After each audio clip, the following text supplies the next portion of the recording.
All right, three, two, one. What's up, George? What's going on in the House of Craze tonight? In the house of Crazy Night. It's a very special night. We're going to be celebrating something very special come 8:30. But before we do that, we're going to talk to Dan Barlow, who's a guest tonight, but he's also a friend of the show. He's got a book called The Devil's Contract. He's a friend of ours. Yes, issue number 5 is on Kickstarter right now. So we're going to be talking to him in just a few minutes, and a big celebration coming up. A dutiful celebration. Let's get it.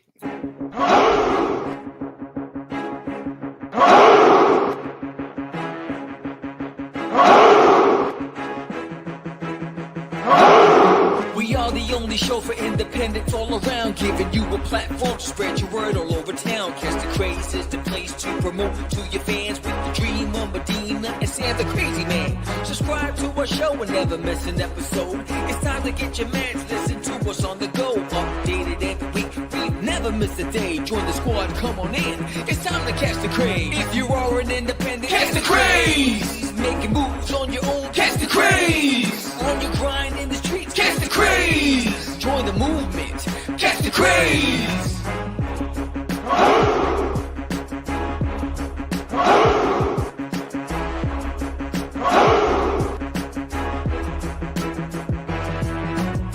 Yeah, George, we did it again. Come on now. You know you want to do it. Catch the Craze.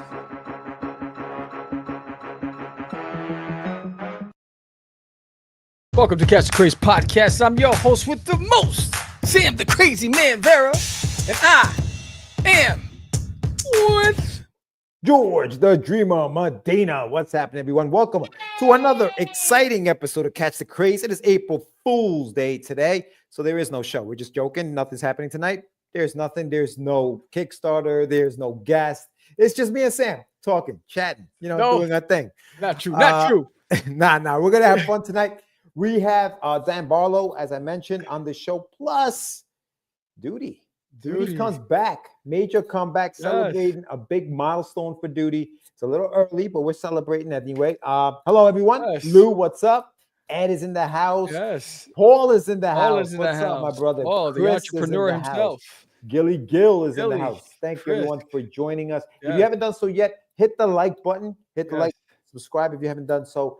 Comment, share the video if you know anyone who is interested in, interviews about indie creators or anything like that. You're just my boyish charm. Come on. Come on. Share the video with your friends. Let them know we are out there doing our thing. But yes, Sam. Yes. So tonight, we're not going to do a Get Your Meds. We're not going to do much of that. We want to give Dan as much time as possible, promoting his stuff. Oh. And we're going into the party. So Duty Juice is coming. Duty Juice is coming. But but before we get into the Dooster, we're gonna get into the Danster. Let's bring him on. What's up, fellas? Hey, man, you talking about Doodie Juice? Check it out while I'm drinking tonight. Oh, yeah. That's what I'm talking about. That's what I'm talking about. Hey, yes. man. Yes. What's up, The man? last time you guys had me on, I don't think I told you this. I picked up some beer that's on clearance at the grocery store. I didn't look at it, and I was a little bit nervous. It was like one of the first times I ever been on talking about comics. And so I don't know if you saw me, but I was drinking, right? And by the end of the episode, man, I was getting buzzed. Dude, I looked down. It was 12%. Oh, Hey. my. Hey, man, I was getting tore up. I was like, damn. I ain't got that tonight, but No wonder you look nice and loose and relaxed, Dan. You look so natural out there. You were buzzed. Oh, man. Thank you for coming back, Dan. We appreciate you back here on the show, man. It's nice to have you that's back. great. Yeah, Thanks man. for having me on. Yes, I saw you sent some stuff over yesterday. Yeah. Dude, your art is off the hook. I appreciate you doing a piece of Wonder Duck that I am going to be posting soon. Yeah. But man, so how you been? What's it been like since the last time you were here? What have you been up to? What's going on? I think last time I was on the show was 2023. I think it was August or July, whatever. But I was actually trying to promote the first issue of The Devil's Contract. Right. And so I just dropped issue 5. Damn, that's insane, dude. And then, so just working. And not only that, I had a couple other books come out. I did a superhero comic called Instant. I dropped that last year. And then I did another book called Mr. Love about Cupid, who's bad at his job. And then, so I had the campaign for the follow-up to the Mr. Love book. It's going to be in full color this time. That's going to be dropping probably here in about 2 months.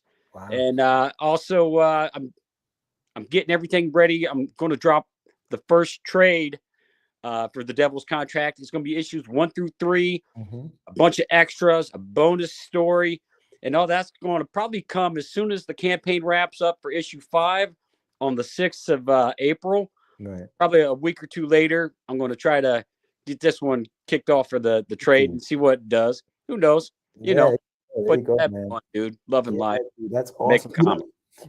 Sam and I always talk about how we love having, indie creators on the show who have just started their journey, right? Who just, maybe it's their first book, maybe it's their first interview, and then to have them years later and see the growth, man, what the stuff that you've been up to, it's incredible, man. And I congratulate you for all that, because I know it's not easy. It's not easy putting together these freaking books, man. Oh. So what have you learned, man, in your journey? What's been the easiest thing, the thing that you were like, oh, that was easy, and then the hardest thing where you're like, yo, dude, I didn't realize it was gonna be this tough. I think the easy, well, not say the easiest part is doing the art, but what I love to do is doing the art. Some of the stuff that's really challenging, marketing, as we all know. There's probably an average of over 250 comic books on Kickstarter at any given time. And just trying to get your work to stand out. Man, that's been a challenge. And my problem is I'm so fixed on making the book, I don't spend enough time properly, as far as marketing the book. Going to shows like I should. That's been the challenge. And then probably also anyone else that's thinking about dropping their first book or whatever, I would recommend not taking on like a series, or if you do a mini series, I wouldn't make it more than 3 issues, just in case, just because it gets to be such a grind. But I mean, like I said, I'm happy with the book so far, and I look forward to growing as an artist. One of the things I need to learn is to do more digital. I'm all traditional art. So I would like to start dabbling into the digital side of things. It's just having the time to learn it, because I know that's another learned skill. So that's probably the best advice I can give. Start with one single passion project, take a good year to really fine tune it, crank it out.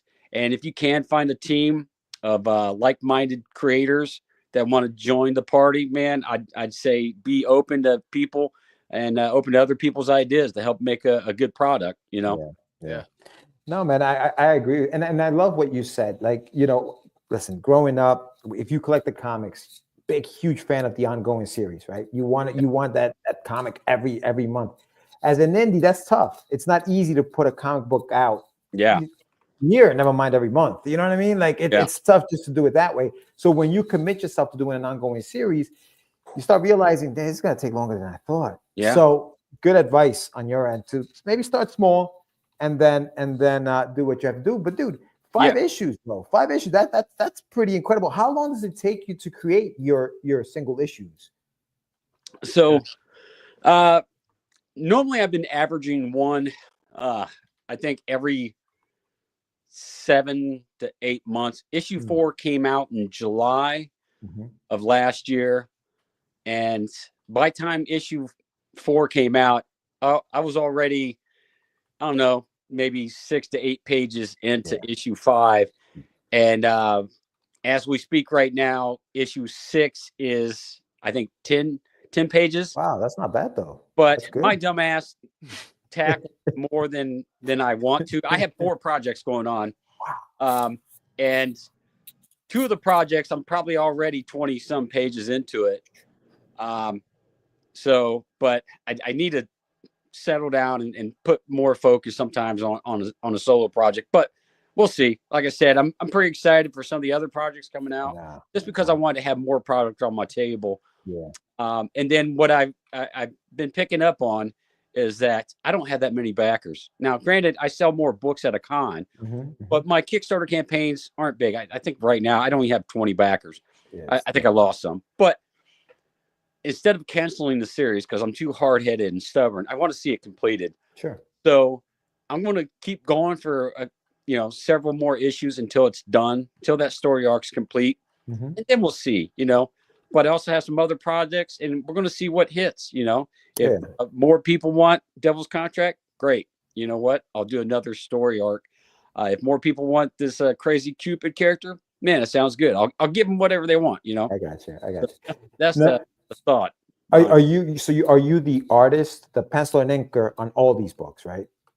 So for Devil's Contract, I am. Now the other books that I did, I just started doing the art, and then I found writers.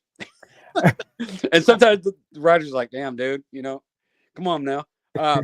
So it can be a challenge, and then they'll throw ideas at me, and then I can change up some stuff. So yeah, the superhero book that I put out last year was a project that was laying around. The creative team kind of fell apart. I did the artwork. Someone else wrote it, and a third person lettered it. And, I had it just sitting there. I was like, you know what? Let's see what people think of it. I put it out last year, and hats off to Sam. When I did it, I did the variant cover with the Fantastic Four's first issue. Oh, nice. Yeah. The free comic day exclusive last year. And it got pretty good response. So I'm halfway through the second issue, but what I might do, and I know you talked about this, George, is just doing trades. I think what I'm going to do is, instead of putting out another floppy, a second issue, I'm going to wait until I have enough pages to put that trade out.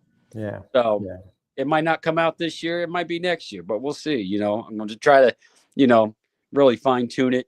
Throw some seasoning on that steak, and there you go. Tastes right. So I'm going to ask you a question. It's probably going to be very hard to answer, because it's like, I don't know if you're a parent, but it's like asking who's your favorite kid. So what's your favorite story that you've created? Like, what do you have a favorite? Do you have one that's kind of closest to your heart? Like, damn, I really love this one. Let's see. Man, I love them all for different reasons, right? Yeah. I'm liking the way the Devil's Contract is coming around. Gotcha. Some of the character development, it didn't happen right away. And issue 6, which I'm working on right now, the action just picks up. It's going to be crazy. It's going to be vampires versus werewolves. And so that's what I'm working on right now. Major fight scene. I'm going to try to challenge myself to get some nice perspective on cityscapes and whatnot, and just go nuts with it. Nice. So that's what I'm really excited about. And then for like Mr. Love, I'm excited. It's going to be in color. It's not as dark of an art style. The first book I put out, Mr. Love, a lot of people thought it was fun. It is a fun book. It's quirky. It's interesting. And then it leaves it open for a follow-up, which I won't spoil it now. But so, I mean, it's cool for those reasons. I wouldn't mind having a all ages title. The superhero book is kind of like all ages, but it's not geared towards kids. It's not written for kids and per se, but if they pick it up, they're not gonna read something they shouldn't be reading. You know what I'm saying? Yeah. Trouble for it. Yeah. So it's pretty safe in that aspect. And man, yeah, I got some real cool pieces coming up for the new work. I got a really cool villain for that one called Hellbent. And this dude is like the Hulk, but his head's on fire. And he has a big anarchy symbol on his face, and he's just jacked. And so he's in the second issue. And so, man, I'd love to have a good villain. So that's one of the things that I'm really geared towards. Like a lot of the Marvel movies and superhero movies, if the villain sucks, that movie sucks. Man, you got to have your villain on point. I think Star Wars is so popular, and it was so big because Darth Vader is such an amazing, amazing villain. You know what I mean? Yeah. And then they took it to the next level with Darth Maul. Yeah. They killed him real fast in those first movies. Which sucked. That was nuts. Because they hyped him up too. Yeah.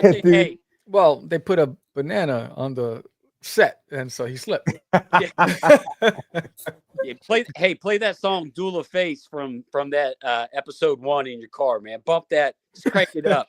Yeah, Man, it still hits. It still hits today. So for those watching, we're talking to Dan Barlow. He's got a Kickstarter right now for his project that's live on Kickstarter called The Devil's Contract. It's issue number 5. Now, Dan, you sent out issue number 5. I read it, dude. What I loved about your writing and the way you put the story together is that it didn't feel like a book 5, if that makes sense. It actually feels like one of those books you could pick up at any point, and maybe you catch up. You know what I mean? But the story's told in a way where you pick up that book and you don't feel like you lost out on 4 issues. You know what I mean? Yeah. And I think that's important when you're doing an ongoing, well, not an ongoing series, but something that has other issues. So for those watching, pick up that book. You're not going to feel like you're lost. I mean, obviously, do the catch up tiers, but if you want to pick up the book and say, hey, I'm gonna support Dan, but I can only support one book, don't worry. It's not. You're not going to get lost. It's a really, really well done book. So tell us a little bit about the book, though, Dan. What is The Devil's Contract about? So The Devil's Contract is basically like a supernatural horror with action thrown in there. And it centers around a group of bounty hunters / hitmen / mercenaries. And they all have code names named after the holidays. You have like Mr. Christmas, the Halloween Man, St. Pat, Easter, and all that. And some of them have special abilities. Like the Halloween Man, he wears this, like, it looks like a jack-o'-lantern mask. Yeah. And it gives him the ability to see the dead and communicate with the dead. And he can also project ghosts at people. Like at one scene, they're being detained by a cop. And so in order to get out of it, he projects the image of somebody that this cop shot on the line of duty, and it catches the cop off guard because he's seen this ghost of someone that he killed, and so forth and so on. Easter, she has a slow healing factor, not as fast as Wolverine, but she has a slow healing factor. She makes her debut in issue 5, and a couple things like that. Try to mix it up.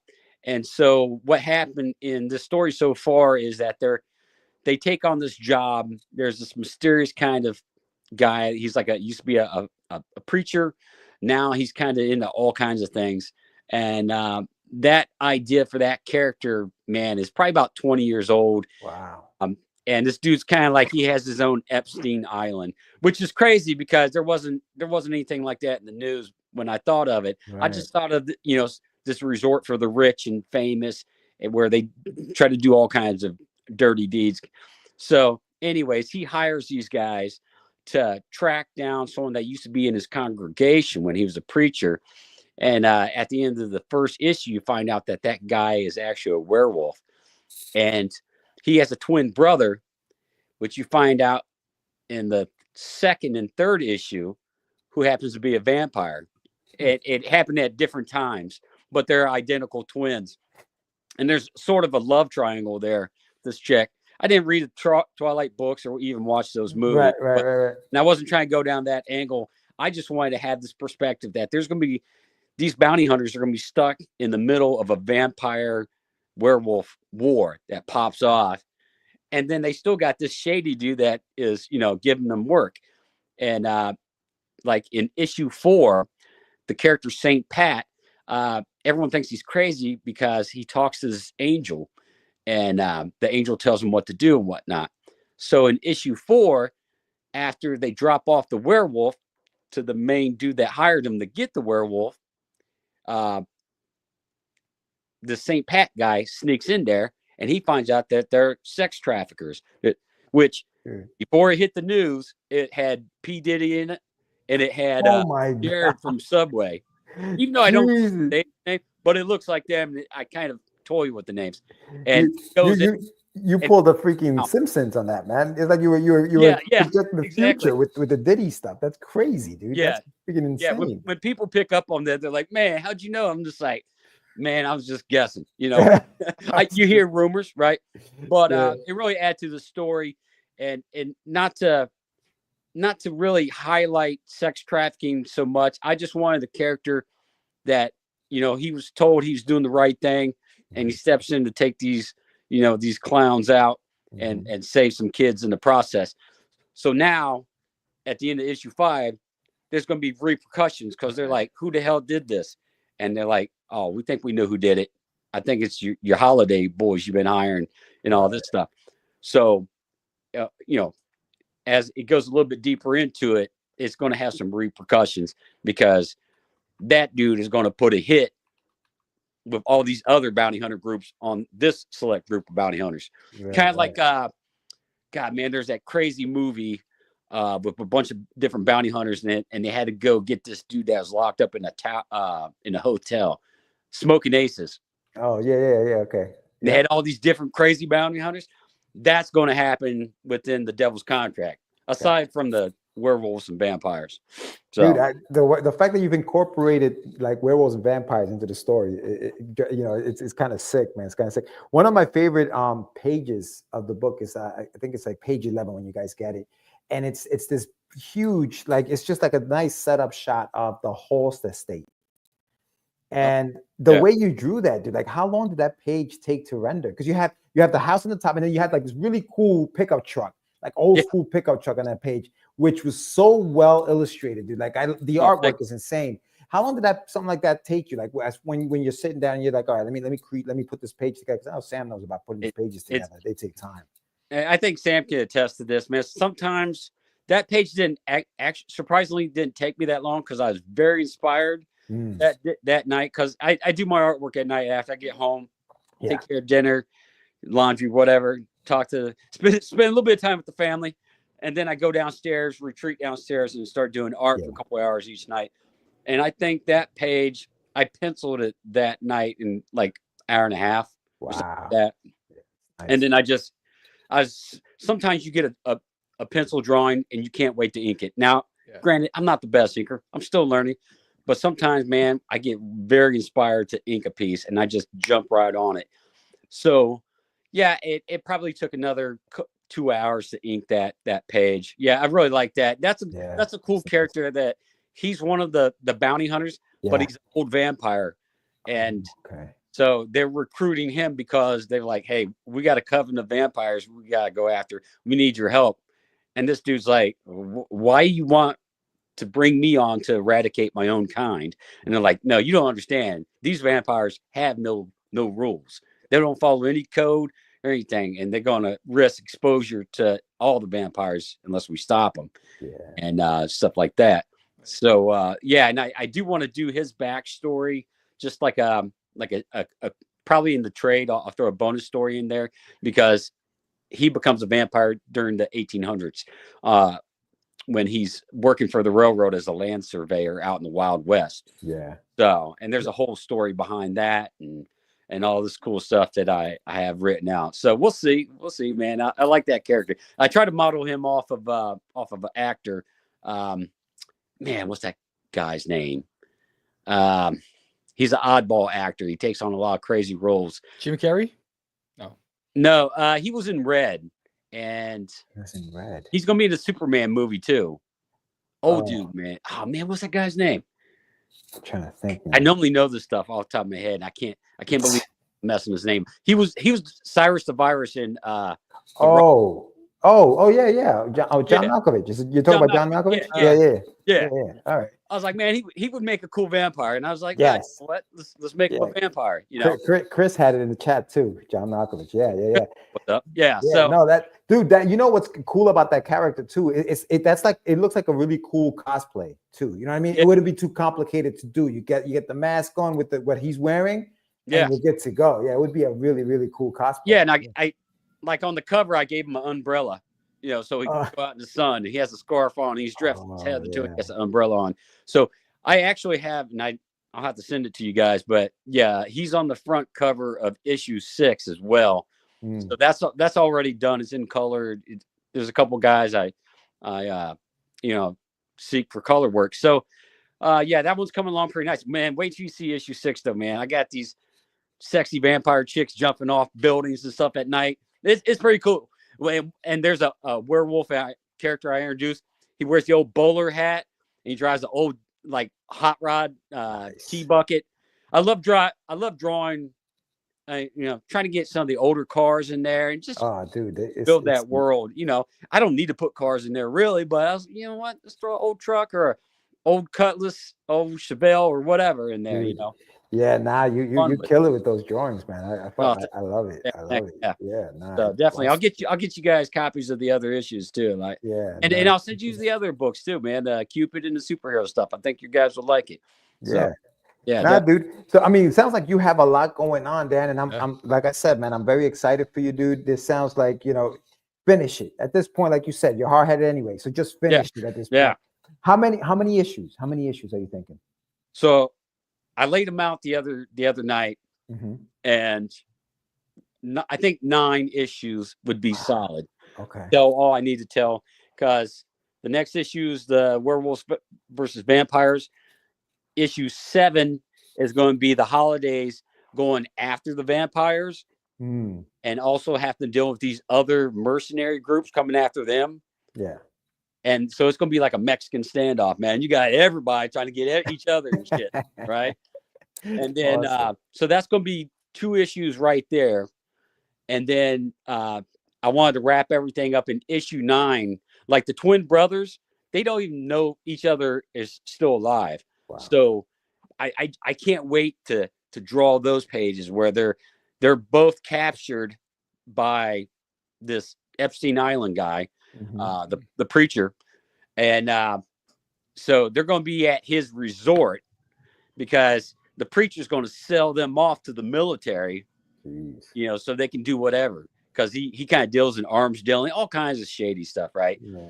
And so I like to wrap up the story arc there at his resort and stuff. So yeah, we'll see. And plus I got a couple of solo stories I want to bang out over the next 2 years of some of the characters. I got a story written for the Halloween Man, involving how he became what he was. He made a deal with the devil to go rescue his sister. Was in a coma from a car accident that he was driving, and she's in a coma because her soul escaped. Her soul hasn't came back to her.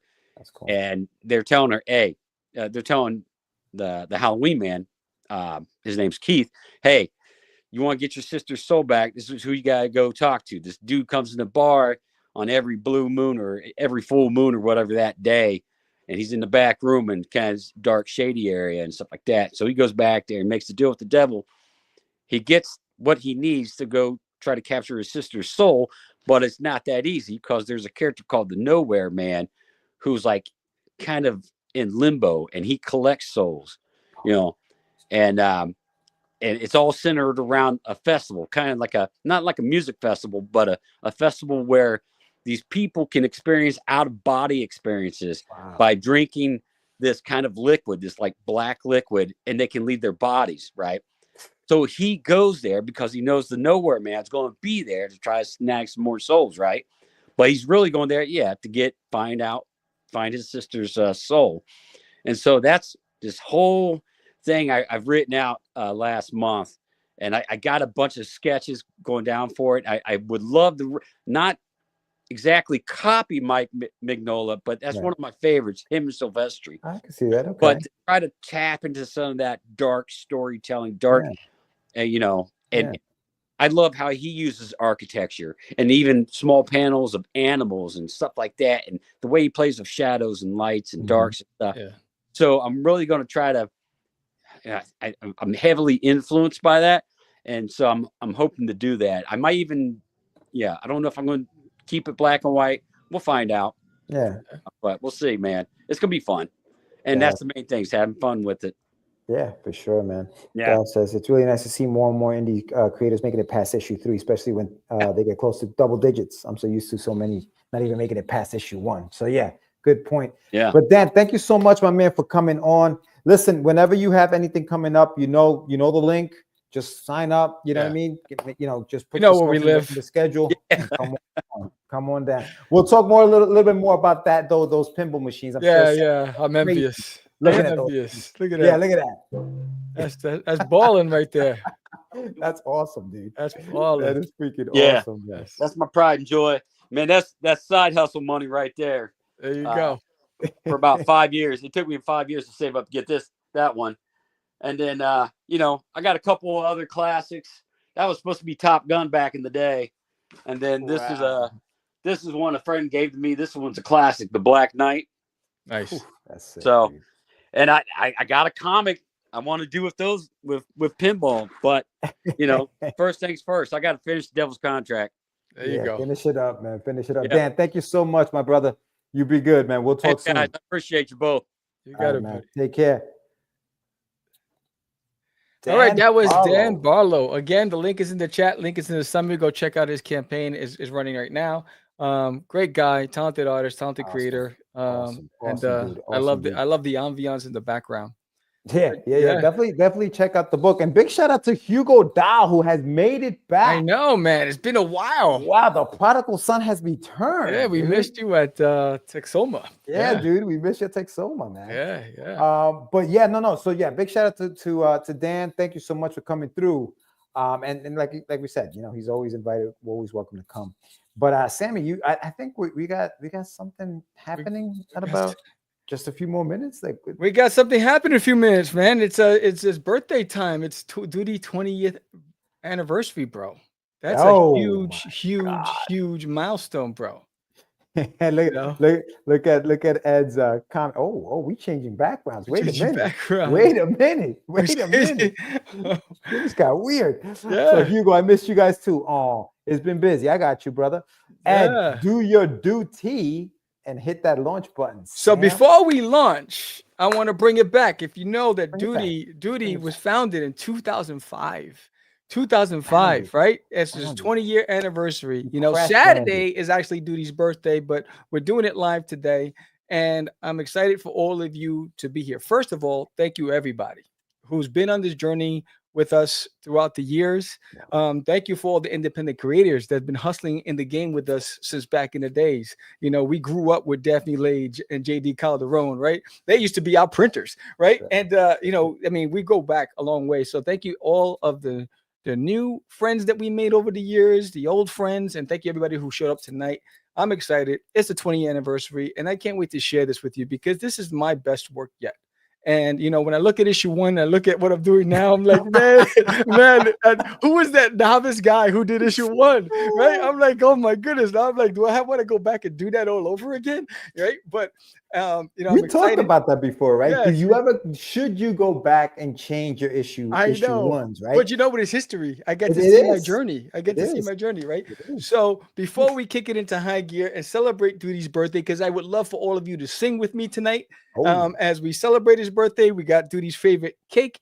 And we're gonna light the candle, we're gonna do the whole works. But I get a little reflection on the 2005 and 2006. So I hope that you enjoyed this clip. Here we go. Doodie came from far away from the planet Uranus. They say his spaceship landed in the backyard and he thought I'll blend in, this won't be too hard. But before he could sneak and hide, a chihuahua named Herman tickled outside with a sniff and a bark. He yelled in delight, hey, look at this spicy pepper, what a sight. Doodie the green alien trying to stay unseen. Herman thinks he's a jalapeno, bright and mean. But Doodie's not a pepper, no, he's not that hot. He's just an alien trying to avoid getting caught.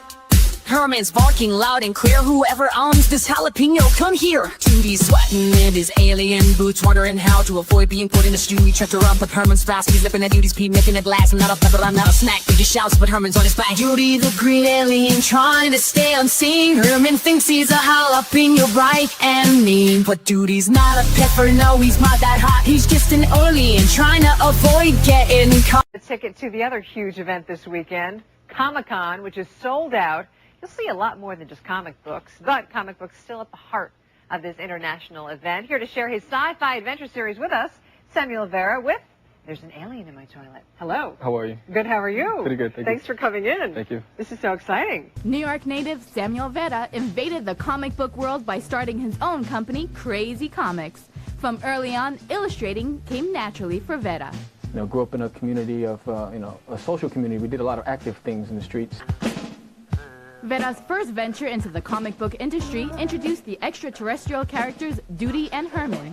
He titled the comic, There's an Alien in My Toilet. So I was driving through the Lincoln Tunnel and the idea just hit me. So I went to IHOP, I sat down, I turned over the table napkin, and I started illustrating the character and plotting it out.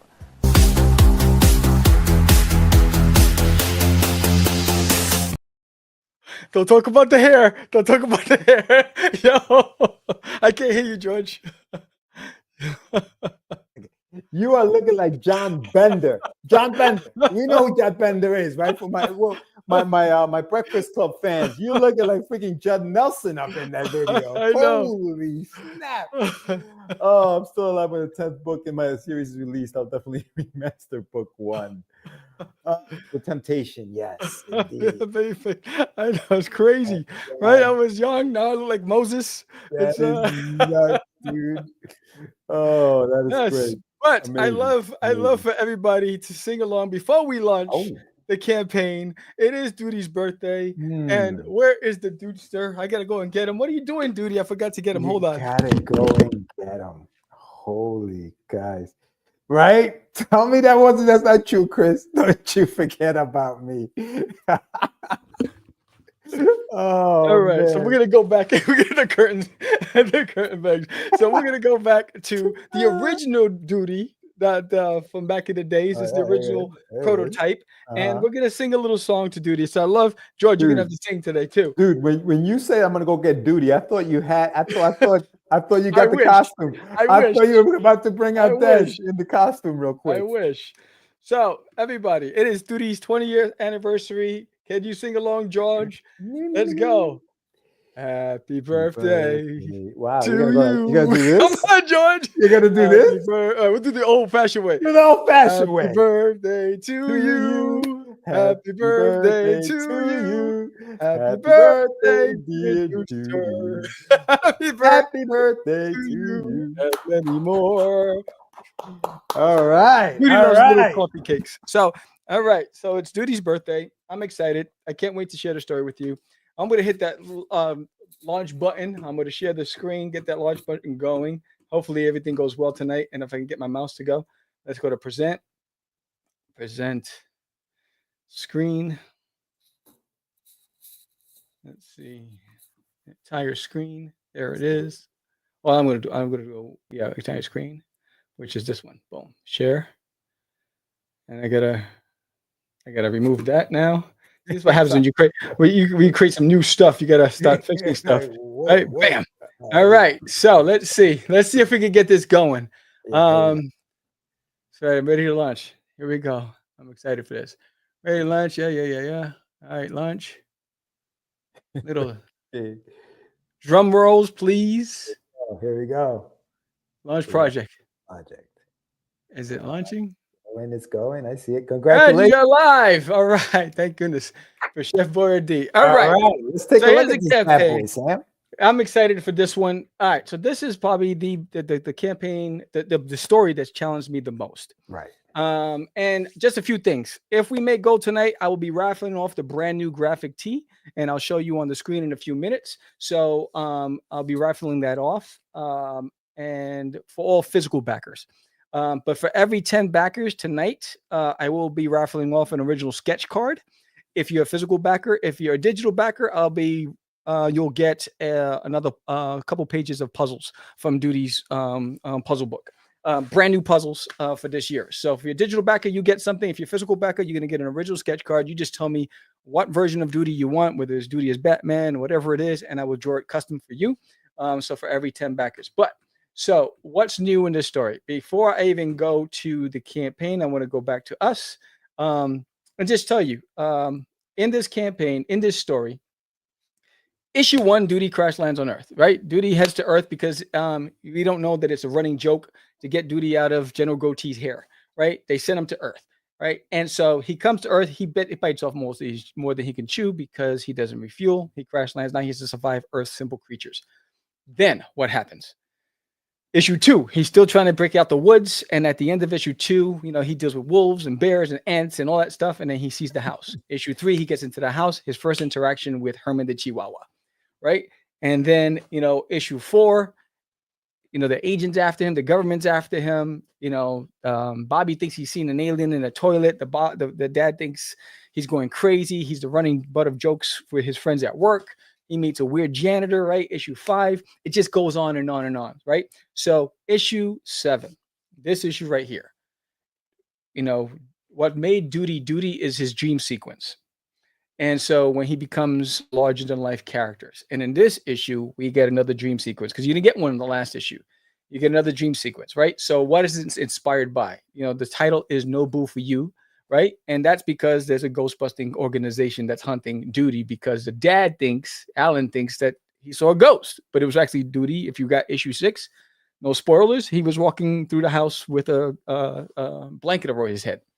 So that inspires Doodie's imagination. And this is the part where Doodie and Herman truly get to know each other, right? Because now there's a common theme. There's these ghost hunting organizations, which is a spoof on Ghostbusters. No boo for you, catchy ghost, but they're tearing it up. They're gonna tear it up, right? In search of this ghost. So there's a lot going on in this book, and I really challenged myself to get really creative with all the page layouts and designs and really elevate the game. And so in this campaign, there's a bunch of things. Not only that, I wanted to make it exciting. It's all encompassing. This is the first time I did in any campaign that everything is tied to the specific issue. Right. Trading card set is tied to this issue. The sticker set is tied to this issue. The Pogs, we're bringing it back old school. The Pogs are tied to this issue, right? Everything is tied to this issue, even the collector's box. There's only 25 of these boxes. Look at this beautiful box. I'm going to be Vanna White for a second. Look at this beautiful box. Go full screen. Can you go full screen? Let's show us this bad boy. Let's do this. Where's the full screen? Let me get that editor. I need somebody here, a production. Oh, nice. We got 3 backers. All right. I'm supposed to be full screen. Where's my screen? I don't know. There we go. Here we go. Here it is. So this lovely, beautiful collector's box is only 25. There is a 48-hour special that'll go in the first 48 hours. And then this will look great on anyone's bookshelf. But how many things can this thing hold?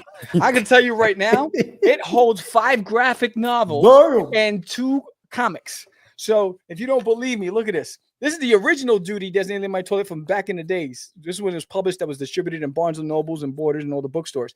So this is the black and white edition, the first rendition where, I was a novice artist, right? Pretending to be a pro. But this right here, so I'm going to count right now. Say there's 1, 2, damn. 3 trade paperbacks. 4, 5.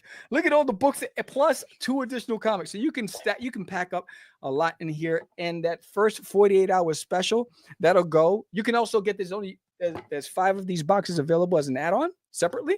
But there's also part of tiers, and it's an amazing collector's item.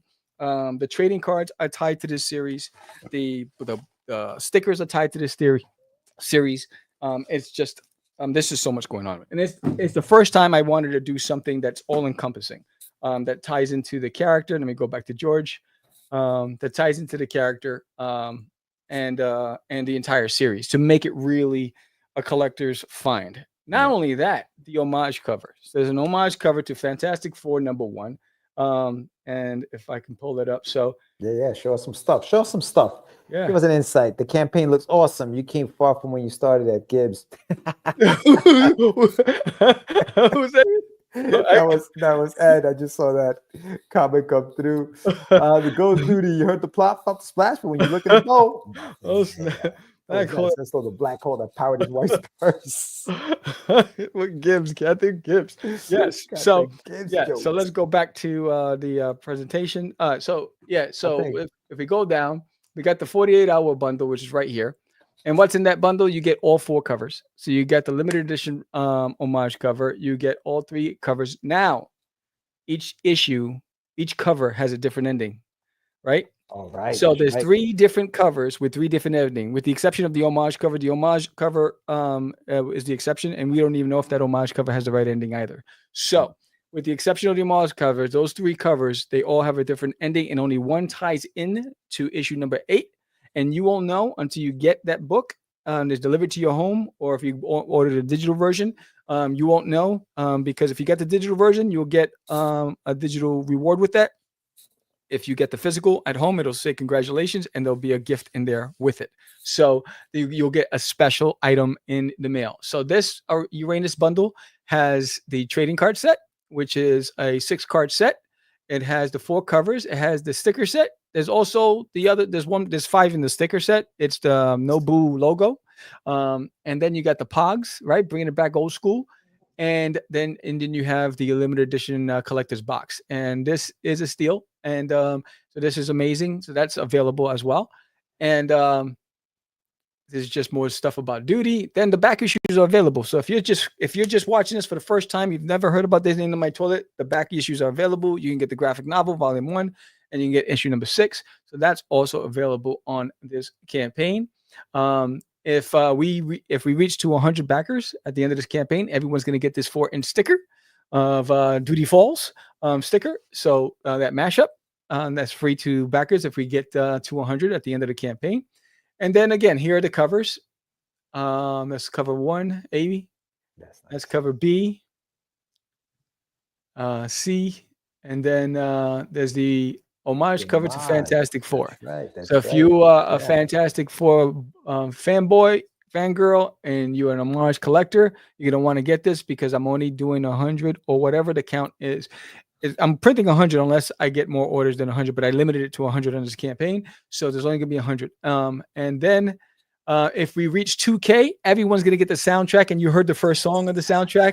You heard Doodie from Uranus. There are 4 songs on the soundtrack. There's Doodie Juice, there's Agent Doe, and there's Super Doodie. On top of that, everyone will get the downloadable versions of all 4 songs if we reach 2K by the end of this campaign. Yeah, so big shout out to Paul who says congratulations on the launch, Sam. Happy 20th to Doodie. And then Hugo said if I get one of the Doodie Pines stickers, I'm gonna get killed. Thanks, Paul. Oh man, thank you. That's amazing. That's amazing. Yeah. So there's only 25 of the collector's box. 5 are available as an add-on that you can get them, and then the other 20 are available with specific bundles. And then this is the exclusive card set, which is tied to the campaign, awesome. To the story. And then the Pogs. If you don't, I try to download Pogs commercials. It's legit. And this is definitely a collectible. But they all pop out. It's cardboard is thick. They all pop out. It was a game back in the days. So I will share the link later. But yeah, it's a fantastic game. So what is it? You use to pop these things out of the? You should pop these things out. You used to hit this thing. You put them on laying down, and then you would hit this button, and then you would pick up as many as you can. It was just a game. It was fun. And then we have the digital download version of the coloring book. It's a 24-page color book available as an add-on as well, which is pretty dope. This 11x17 original framed homage cover by me is available as it's only one, so it's available as a reward, and that comes also with the homage cover. So you'll get the book and you'll get that original framed. It'll be framed and everything is shipped. And then this is the graphic tee. So this is the graphic tee. If we make goal tonight, I will be raffling off this graphic tee to all physical backers, which is tied to the campaign. So that's also exciting as well. So it's a 24-page book as always. This is the 7th issue in a 10-part limited series. And it's just basically the details. And then here's a couple of preview pages, right? So I only put 3. We didn't put any of the words because I don't want any spoilers. Because you'll be laughing the whole night and you'll get what's going on. But here's one of them when Doodie starts his dream sequence. And he's showing his bum. And so, what do you do if you're an alien and you're trying to fight off ghosts and monsters? You're going to need an outfit, right? So here's Doodie getting his gear on, which is pretty dope. And then and it gets real. It gets real from there. So that's nice. I like that, dude. That's really nice, bro. Thank you. And then add-ons. So there are the sticker sets are available as add-ons. So they're in sets of 6. They're broken down by anime, by superhero, whatever. If you get any set as an add-on, you'll get the digital download sticker guidebook collection, which will tell you you can track which stickers and which sets and which in the series that you have. So you'll get that for free. But if you don't get a sticker set, you can also download that. If you're already ordered or purchased stickers from me before, you can have that as an add-on separately, but it'll come free with any order of stickers. Nice. Let's see. So you got that. You got so you got the hero set, you got the monster sticker set, you got the Doodie arcade cartoon sticker set. Nice. Sam, real quick before you go on, in the chat, we have Arelis is in the house. Happy launch day. Hola. Taking notes for my next milestone, says KC. And then Chris says, are you guys still on X? I'm trying to tag you, but can't seem to find you. Yeah, you can tag me as Catch the Craze on X. So all right, go ahead. Yeah, bro. yeah. So Carry on. yeah. So then you can also get, if you haven't picked up the Doodie's Monsters trading card set, that's also available. And then the back issues are available. If you never read Doodie's Monsters, that is available as well. So you have cover A, B, and C. It comes out to a 3-cover spread, but it's all the same issue, but it's just 3 covers. Then there's Doodie's Adventures, which is young Doodie growing up on the planet Uranus, where he has to deal with the diabolical egomaniac Overlord Nemesis Poo-Poo. And so Doodie becomes a superhero dealing with his arch nemesis. And so you have all the back issues as well.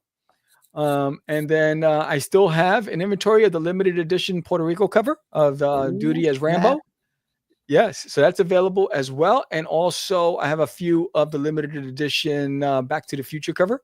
That's also available. And then you can also get an original inked sketch 5x7 card as an add-on.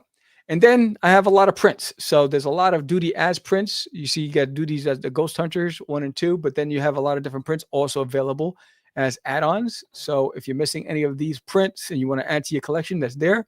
The graphic tees available and the pogs available for add-ons. And then we have the Many Faces of Doodie poster available as an add-on. So there's about over 50 Doodies in that poster. So that's pretty dope. And then the acrylic pin, Doodie as Ash from Pokemon, that's available as an add-on.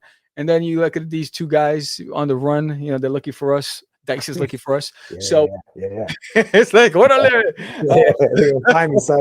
So I got the glasses on, trying to, try to stay Yeah, I know. But that's not all. If you're a fan of my artwork and you're a fan of Doodie, then you need to go over and check out Psycho Sal by William Russell.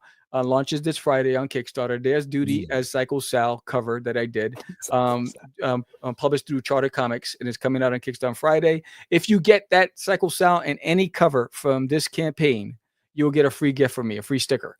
It's a 4-inch sticker you'll get from me, just for getting both covers. And you'll get that in the mail from me. And then again, so you know that I have the art book coming out in the fall, just planning ahead. And it's a 200-page Art of Doodie book, and 20 artists. If you're an artist, send me your version of Doodie to be featured. I'm featuring 20. I got the 5th one last night. I will post it later.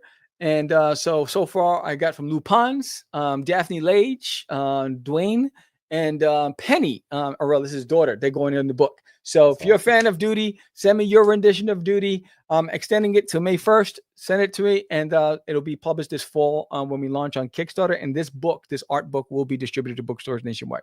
So I'm excited about that. So that's what's going on with the campaign. It's a lot, but take your time to dig in. If you have a friend that loves to laugh and loves comics, if you have kids that you want to introduce comics to, I love you to share that with them. If you have a birthday coming up or holiday coming up, it's a great gift item. I'd love for you to share it with everybody. But yeah, that's what's going on so far. Any questions? Dude. Awesome, brother. Nah, I think you've kind of nailed it a little bit. I'm wondering about the box, man. Let's talk a little bit more about the box. So break down the box idea and what's in the box. Well, what's in a little further. So on the 48-hour special, which will, that's only the last 48 hours. It's the only time you're going to get it at that price with that amount of items in that box. So I'm going right back up. So in this 48-hour bundle, I mean, look, break it down. The homage cover, the limited edition homage, because I'm only doing 100 of those. Alone by itself, it's $20, right? In this campaign, I think you're saving like $15 for this $85 special. And you're getting all 4 covers, and they'll all be signed. All 4 covers signed from me. You're gonna get the first time you got, no one's seen this trading card set. They've only seen the first one. Because I was promoting the Kickstarter with that first card. No one's seen the full set. So you'll get the first printing of it. Same thing with the stickers. So you're gonna get the full sticker set, you're gonna get the full trading card set, the Pog set, the Doodie's Monsters Pogs, and this box. It's a beautiful box. And it's right here. And it is gorgeous. It'll sit beautifully on your bookshelf. It holds 5 graphic novels and 2 comics. It is amazing. This is what it looks like. Look how beautiful that is.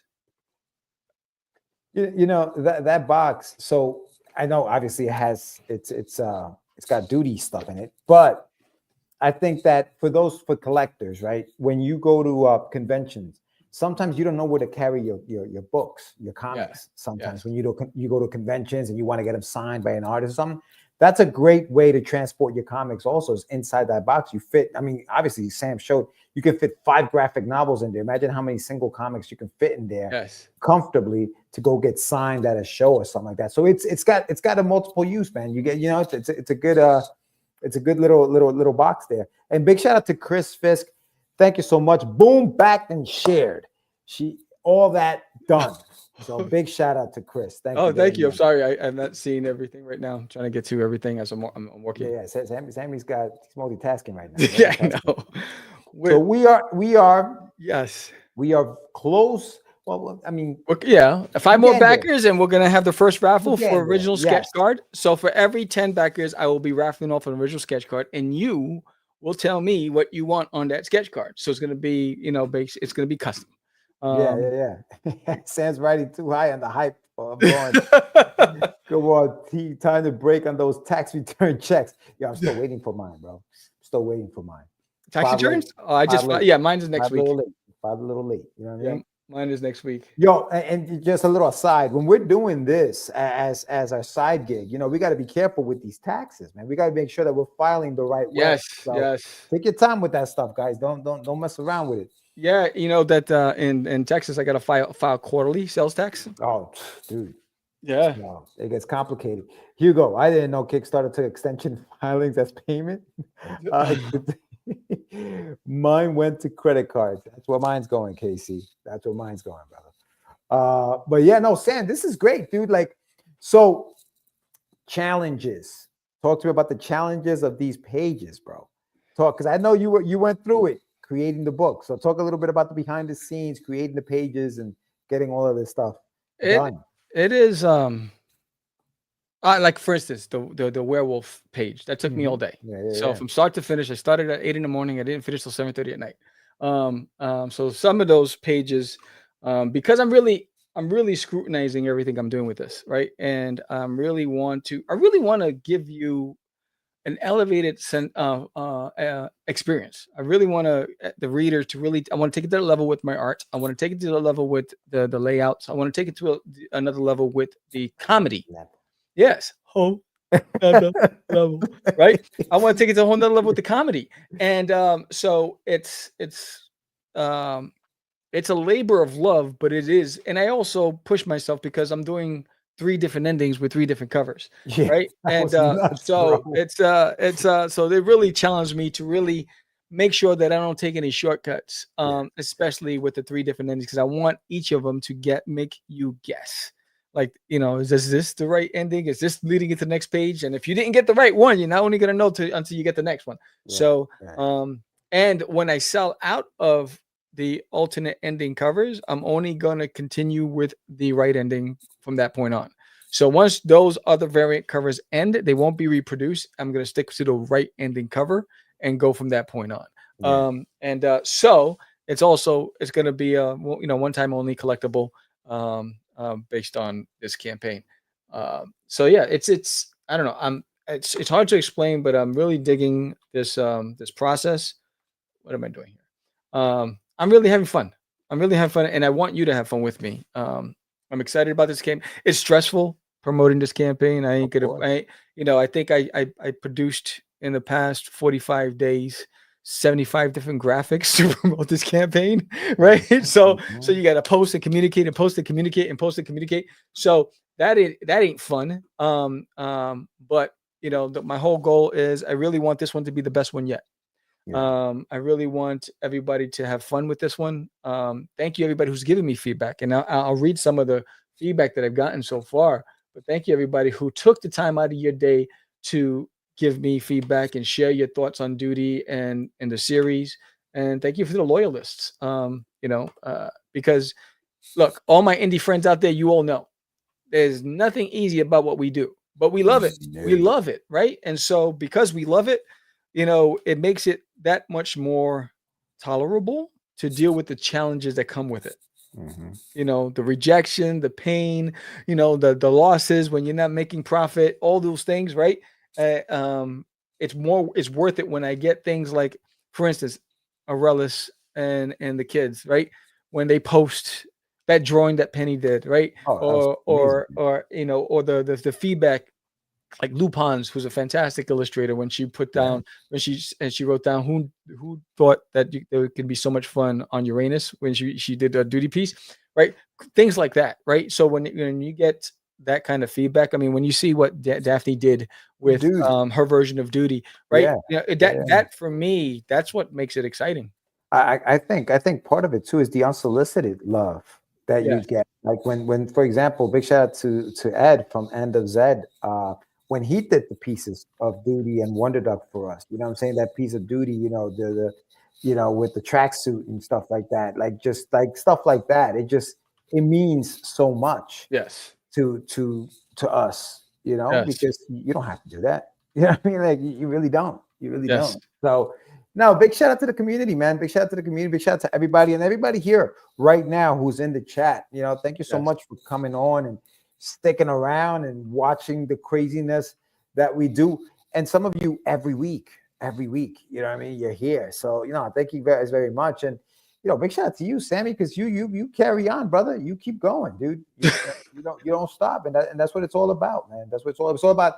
Creating and coming up with new ideas, coming up with things, you know, Duty Juice and the songs and the music and, you know, and No Boo for You and all these little concepts that, you know, are part of the story. And, you know, one day, hopefully, will be part of what kids will be saying to each other. Yeah, Daph, we are in this together. Love this cast. Yeah, man. You guys are freaking awesome, dude. You guys are freaking awesome. And big shout out to everybody who's already pledged. 6 backers. We're 4 backers away from The first raffle. A raffle, dude. So yeah, so if you guys haven't done so yet, and if you guys just joined us, we launched There's an Alien in My Toilet issue number 7. Yes. Right now, live. It's a 30-day campaign. So Sam, people do 21-day campaigns, 14-day campaigns. Why the 30? Why putting yourself through 30 days? The 30 days is because 2 weeks of the month I'm gone. Mm. So 2 weeks of a month, I won't be able to promote. I will be for work. So I'm traveling for work. And so I won't be available. You know, next week I'll be in Canada, right? And then in 2 weeks after that, I'll be in California. So I did that time because I'm really going to be able to only dedicate 2 full weeks to promote the campaign. And I'll probably be posting at night, at midnight when I get back to my room. But I won't be able to do any lives or any of those things because I'm traveling. So that's why I did the 30 days. Makes sense. Yeah. And you know, that's the crazy part, right? When we're doing this on our own, there is no team to do this. It's just you. Yeah. And you're going away, you have to have almost like you have to have contingency plans, right? You gotta be okay. What if I can't promote, if I can't do a show, what am I gonna, because you gotta post every day. I mean, it is what it is. And for those watching, you know, you might as well just let them know you're probably going to see a lot of Duty posts in the next 30 days. You know what I mean? Look ahead. It feels lucky tonight. Don't hate me for posting a lot. But, you know, that's the only other thing, because you got to create new and enticing graphics and, you know, and all that stuff. And you got to try to get people engaged. And it's tough, you know. I mean, if you've done a campaign, you know what it is. And I know I see some of you guys in the chat. I know Ed, you just did one. Daphne, you do one all the time. I mean, you know, you're always doing these things. So I know you know what this is like. And Chris, good point. It costs nothing to share. It costs nothing to share. If you guys, you know, if you can't pledge, obviously, you know, like they said, it costs nothing to share. Share it out. Share it out. Where so Sam, what's the one tier that has you the most excited? Like which one are you like, yo man, this one really, I like this one. I like the 48-hour special. I think that's my favorite. I think because it has everything that's tied to the story. So you get the full collection together. You get the trading cards, you get the stickers, you know, you get the pogs, you get the 4 books, and you get the collectible box, and they all fit in it nicely. And it's I think it's my favorite, and I love the box. I love the way it came out. You know, and I wanted test it, and I was like, all right, how many things can it fit? And it can fit a whole lot of stuff. But we were talking about this before, right? It's dangerous because then it gets heavy. Yes. And that's when the cost. Sammy, are you going to hit the podcast circus? Asks End of Zed. That's the hard part. I am no. It's tough. Thank you. It is tough for me because I've traveled to do the podcast. Because my job is so unpredictable. Like, for instance, my schedule's changed this week, right? Again, and it changes because I'm in management. My schedule changes based on the needs of the business. So it's hard for me to. I don't want to ever take up a slot from somebody and be back out, because I know time is precious and I don't want to do that to anybody. So I will be on JD Calderon's podcast 2 Sundays from now. So I will be on JD Calderon. So I'll be on that show. It's on a Sunday. I'm usually off on a Sunday, so I can do it there. But most of the podcasts are weekdays. And it's hard to find anybody that has an opening on the weekend, and my schedule changes. So that's me. I mean, I would love to have done it, but that also takes a lot of time and energy. So Dabney says she's currently inking while listening. Thank you very much, Dab. Appreciate you. Because she wants to launch on April 14th. She's a machine, bro. She's a machine. Yes. Lou Pons, thank you so much. Back and shared. And Hugo wants me to go out there as your agent. No, let me know, bro. Let's go. I'll represent. I'll represent Doodie. You know what I mean? Shoot. Listen, I've been a part of this journey from the jump. Yeah. You know, Sam tells the story about the Lincoln Tunnel. I was there in that car when we were going to, that diner, where the hell we were going to eat. And we went to IHOP. And this mofo starts drawing aliens on his freaking napkin. What's wrong with you? We were at IHOP. So this has been, it's been an ongoing, I remember Jonathan was like, I want to get out of here. This is crazy. Okay. Hugo also backed and shared. Man, you're the man, Hugo. Thank you so much, brother. Appreciate you. So yeah, dude, this has been a long time coming, man. And it's good to see, obviously life gets in the way, we say sometimes, and you walked away from it for a while, but then you came back and here you are going strong, dude. Yeah. I mean, we all know as artists, we all know that there are days where we start, questioning life, right? We go through those moments, right? We're like, why am I doing this? Right. And I love this character so much. I'll tell you right now, I just love Doodie. I think Doodie saved me a lot of times from going into a deep, dark depression. And I love telling his story. Every time I draw it or I'm writing his story, I laugh. I think Doodie, I'm living through Doodie's experience, his stories, right? And it's a great escape. It's a great escape from this chaotic world that we live in, right? So many unknowns and unpredictable things that are happening, and it's the world has changed dramatically, and there's so many things that can cause you to just go into a downward spiral. If I didn't have Doodie, I don't know where I'd be. I have a great foundation at home. And my wife, we married 27 years. And she's been very supportive of this crazy dude doing all this stuff.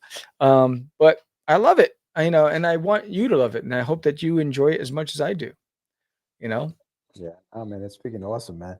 Hey, so big shout out to everybody in the chat. So Hugo said he backed. Thank you very much, my man. Just shared on my Ben Peak Comics page. KC, thank you. George with a J makes him a gent with a J. And then Hugo says, brilliant. Yeah, man, this is it, man. This is the fun. I mean, we have a good time out here. We love what we do, and it's just you're not gonna stop. Dog. I want to remind everybody that Doodie does have a soundtrack. And wait a minute, and if we haven't even played music, and if we reach the 2,000 mark, everyone gets the soundtrack for free. And here's 3 of the choruses from the soundtrack. So here's a little promo. Spicy pepper, what a sight. Doodie the green alien trying to stay unseen. Herman thinks he's a jalapeno, bright and mean. But Doodie's not a pepper, no, he's not that hot. He's just an alien trying to avoid getting caught. Super Doodie, hero true, standing up for me and you. Every bully runs away when Super Doodie saves the day. Doodie, Doodie, Doodie, Doodie, from the stars he came. With the super Doodie juice, he will win this game. Herman the shoe won't walk, thinks Doodie is a spicy treat. But Doodie's got all the courage, and he can't be beat. And he can't be beat. Absolutely not. Is that Doodie Juice? Is that Doodie Juice? Yeah. That is the Doodie Juice song. Oh man. Oh man, where are we putting the extra J? It's gonna become the new Baby Shark first song. Yo, yeah, it does. It does have that Baby Shark kind of like vibe to it. Yes, and it can be yours if we get to. That's why, for everybody out there, thank you again for so much for you who joined us tonight, who's watching it, who's going to watch it on replay. Share it with a friend. It takes a village, and this isn't that easy.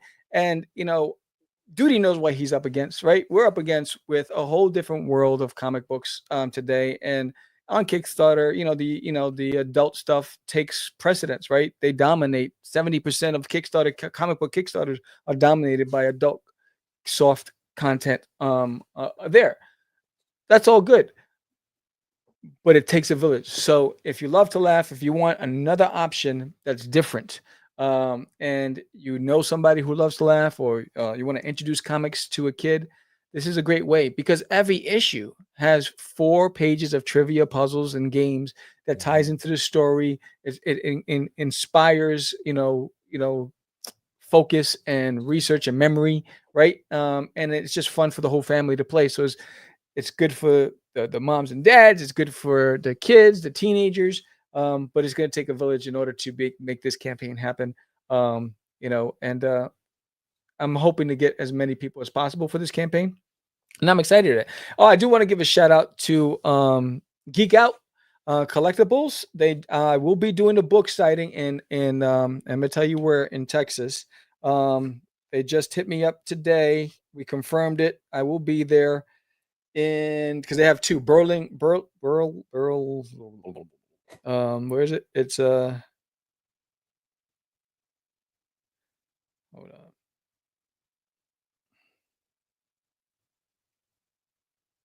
Burleson, Texas. So if you don't know, Herman has his own story in an anthology produced by Make Good Comics, publisher, they also promote the Denton Comic. They also run the Denton Comic Art Expo. So I'll be doing a book signing at Geek Out in Burleson, Texas, there on Free Comic Book Day, signing copies of that book. So that's going to be dope. So shout out to those guys out there, to Chris Boyer, who runs the shops. They've been great to me. This will be my 4th appearance at their shops, so they've been really good to me. And I spoke to the publisher today. The books will be there, so that's pretty dope, and I'm excited about that. And that's on Free Comic Book Day on May 3rd. Yeah, Free Comic Book Day falls on my birthday this year. Lou, I think your birthday is the 2nd, right? It's that Friday, I think. I think we're very close. So wait, Chris said, support indie creators. They're the mammals that will survive the extinction of these corporate media dinosaurs. Yes. Indeed. Yes, indeed. Yeah, so big shout out to what is it, Geek Out, right? Big shout out to Geek Out for reaching out and doing that, man. Yeah. So I find that stores out there in Texas, man, they're very supportive of the indie creators. A lot of them are. Big shout out to Lori Carcatera, for example, who does a lot of that. And even we were talking about William Russell earlier today with Cycle Now. And a lot of these stores do support a lot of indies coming in and doing signings and stuff. So that's awesome. Yeah. And we're 2 away from May the 4th. I knew it was one day either before or after mine, Lou. Yeah. May the 4th be with you. Yeah. We are 2 away from doing the raffle. So let's go, bro. That's pretty awesome. You can go. That's amazing, dude. Yeah. And you guys haven't seen the promo so let's play the promo on the screen. Let me see. Let me upload it. While we do this.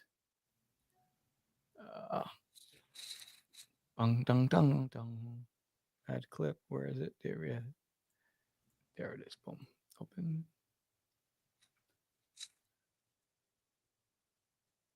So this is the promo that will be running on Kickstarter to promote this campaign. Again, this is issue 7. It's a milestone. I mean, we know. I mean, Daphne and JD have been doing it, and they've been knocking out their series consecutively. JD needs to give me a guidebook on his series because I get confused every time he launches because I don't know if I have that copy already because he does so many different types and I'm like, don't I have that one? So I need him to give me like an encyclopedia of his stuff. But these guys have been doing it and they're the masters. They've really been killing the game on crowdfunding, and I'm still uploading. And yeah, issue 7. It's a huge milestone. Were you showing something? Were you putting Yes. something? All right, folks. Buckle up because things are about to get wild. Picture this, a quiet suburban home, the perfect setting for a cozy evening. Right? Wrong. Alan thinks he's got a ghost problem. But little does he know his house is ground zero for an intergalactic showdown. Alan calls in the ghost hunting pros from Nobu for you. These guys are legit armed with EMF detectors and night vision goggles. But wait, Bobby, Alan's son, and his crew are on a mission of their own. They're convinced it's not a ghost, but an alien. And they might just be right. Enter Doodie, the green alien causing all the chaos. Now Doodie is not just any alien. He's on the run from nasty piece of work, a fleet of alien pirates entering Earth's orbit. They want Doodie back and they're not playing nice.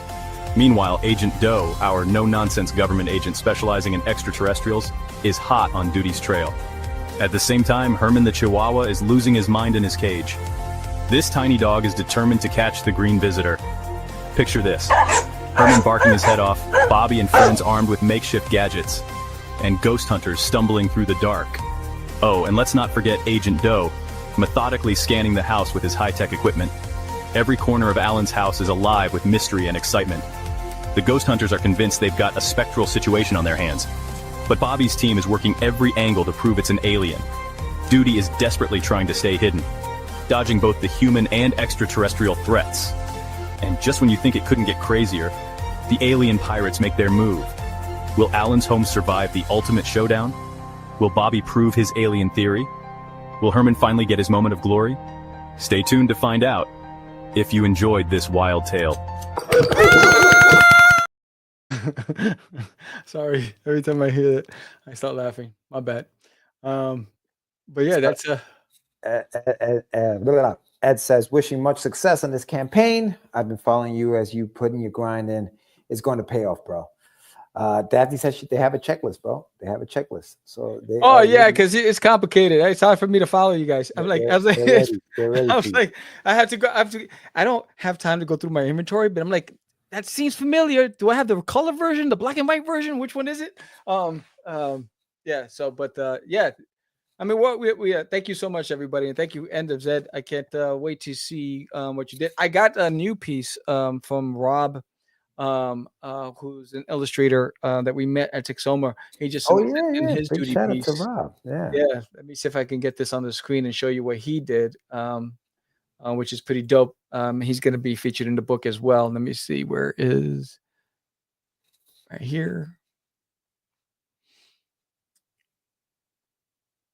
Okay, it's coming up. But yeah. So this issue, I mean, you have, if you know that if you've picked up Doodie's Monsters, which is it's the next adventure in Doodie's saga, where Doodie's back on his homeworld of Uranus and he's in class with his best friend Cheeks. And they find out that citizens of Uranus are disappearing at the hands of a mythical creature named Cthulhu. They don't know what a Cthulhu is. They just know that they want to go off on another adventure. And so this issue connects the dots on why Doodie's Monsters takes place. So there's a lot of Easter eggs and there's a lot of little things. So you're going to understand how the whole thing is connected. And that's also exciting too. So I'm really, really excited to share that. Big shout out to KC. Says, hoping the best for your campaign. Oh, you rock. Thank you. Yeah, man. Yeah, man. It's going to be 30 days of grinding. Yeah, grinding on my life. Grinding. Now you know why I only did one campaign last year.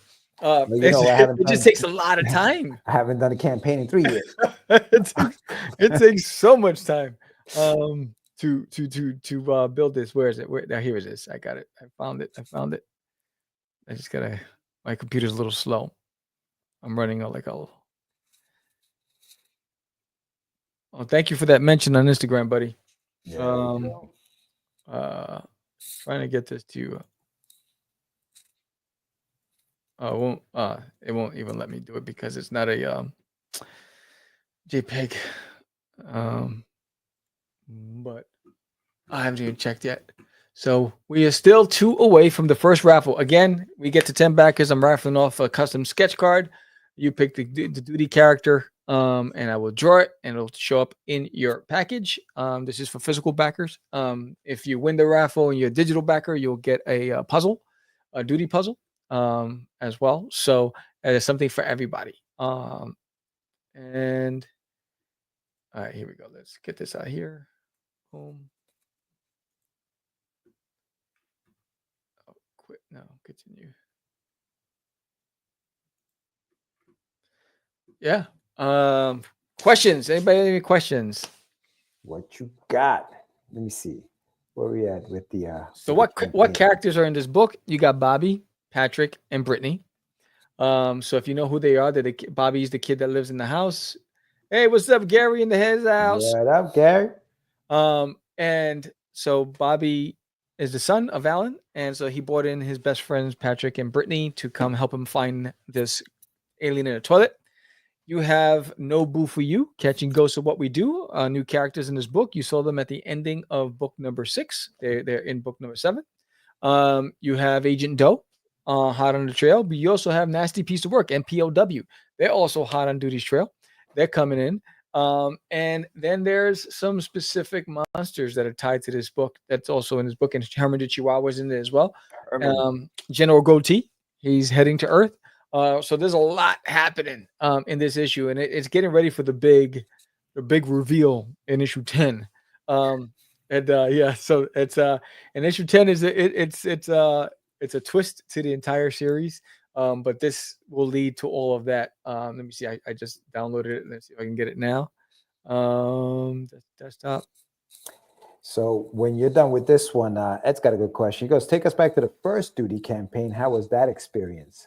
All right. So this is by Robert Bevan. He did this of Doodie. Okay. Yeah. Sam's in his own. I don't think he yes. So there it is.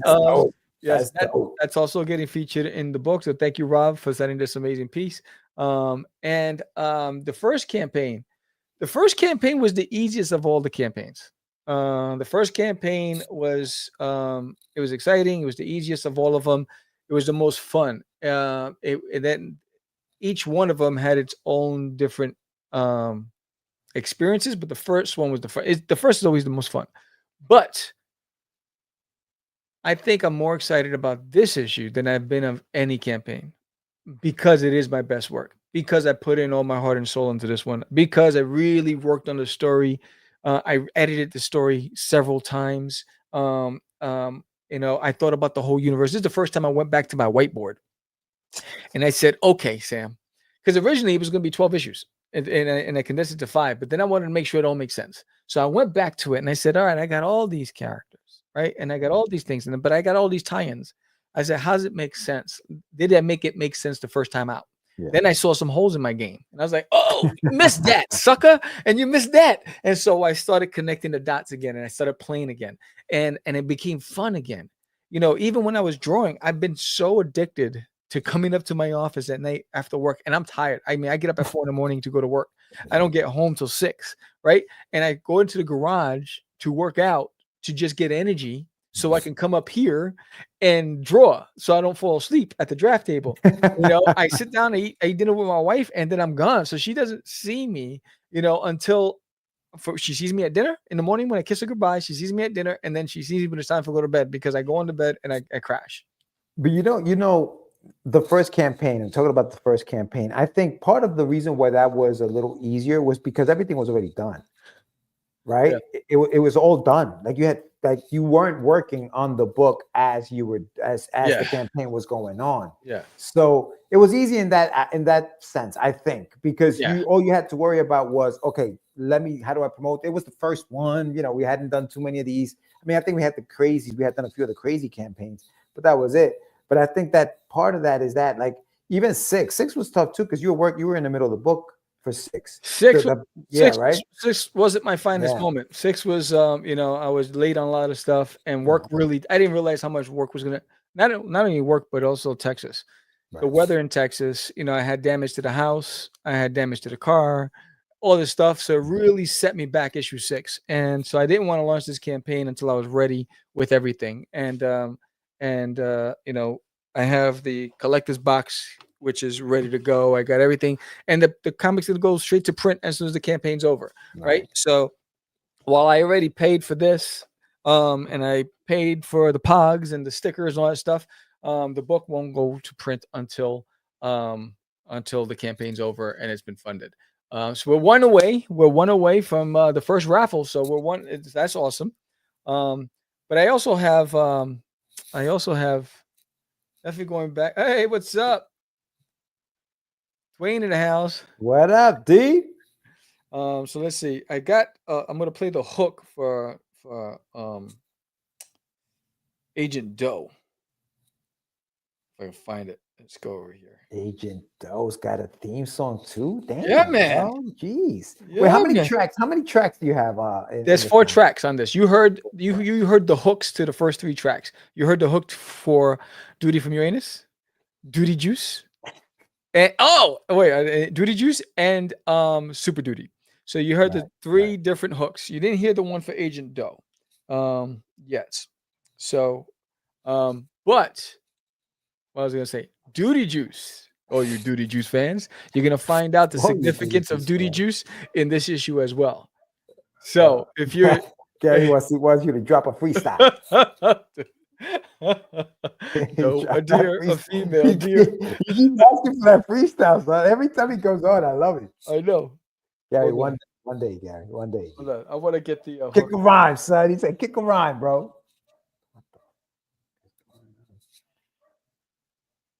Oh wait, I gotta get this. Hold on. Let's get ready.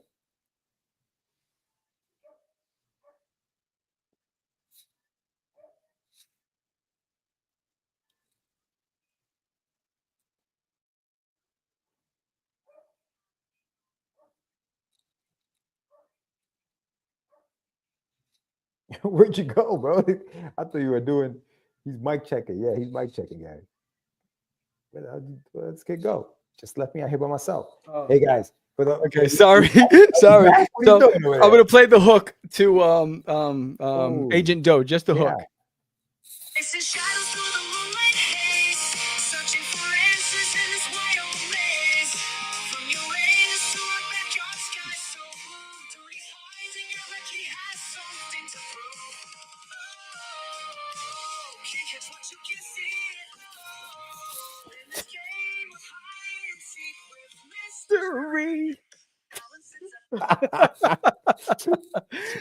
Hide and seek with mystery.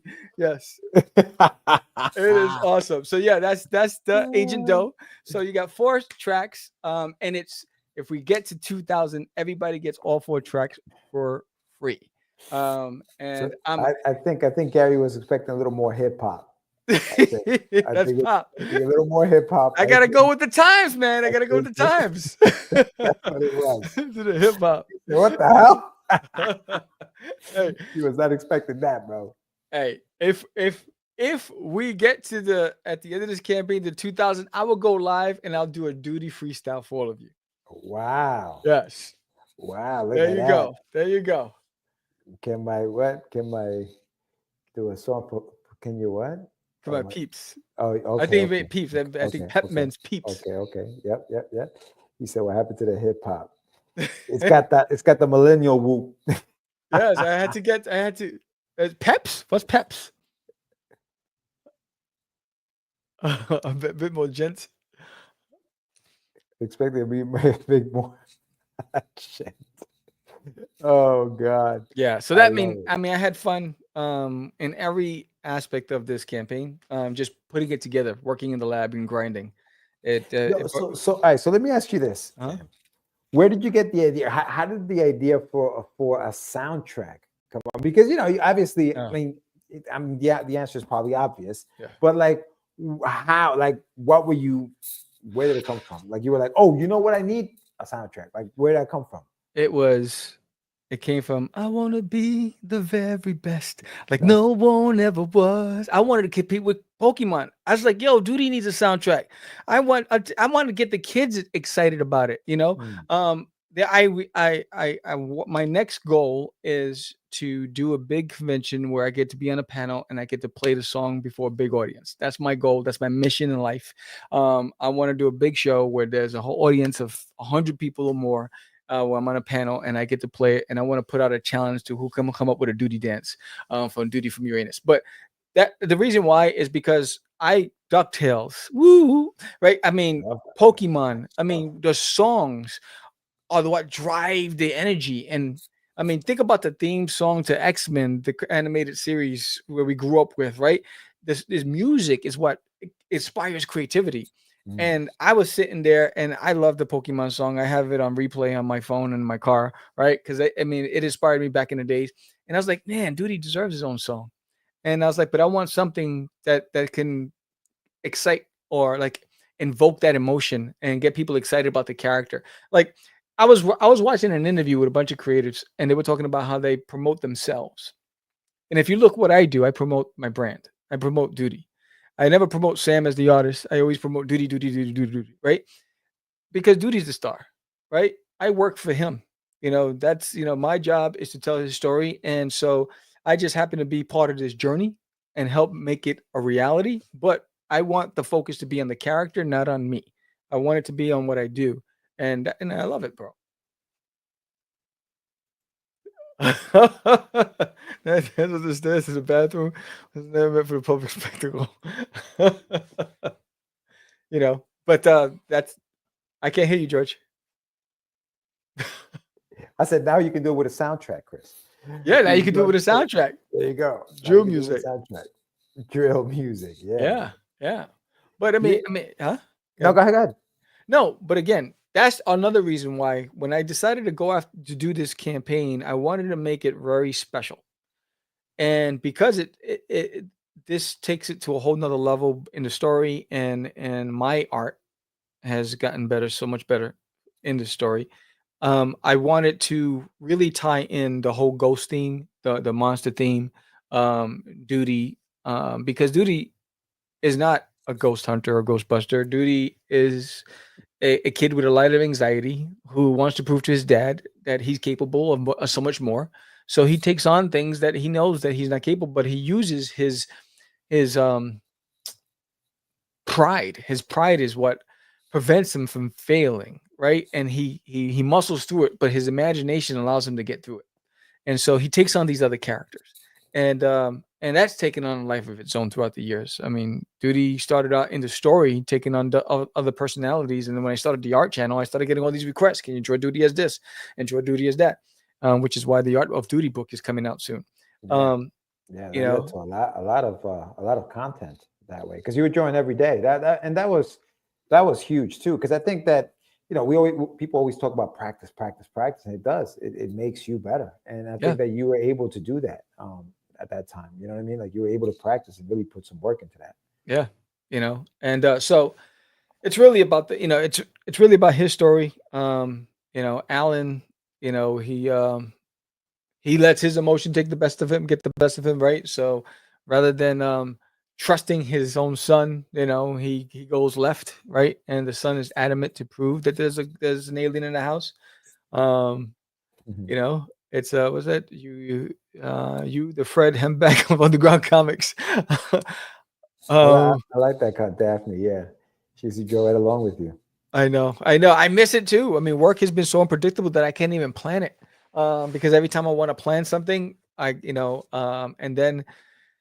then I get into the office at night and I'm too tired to start setting up the equipment to start going live because I just found the energy to draw, and I was like, I just go right through it. You know. Yeah, nah, man.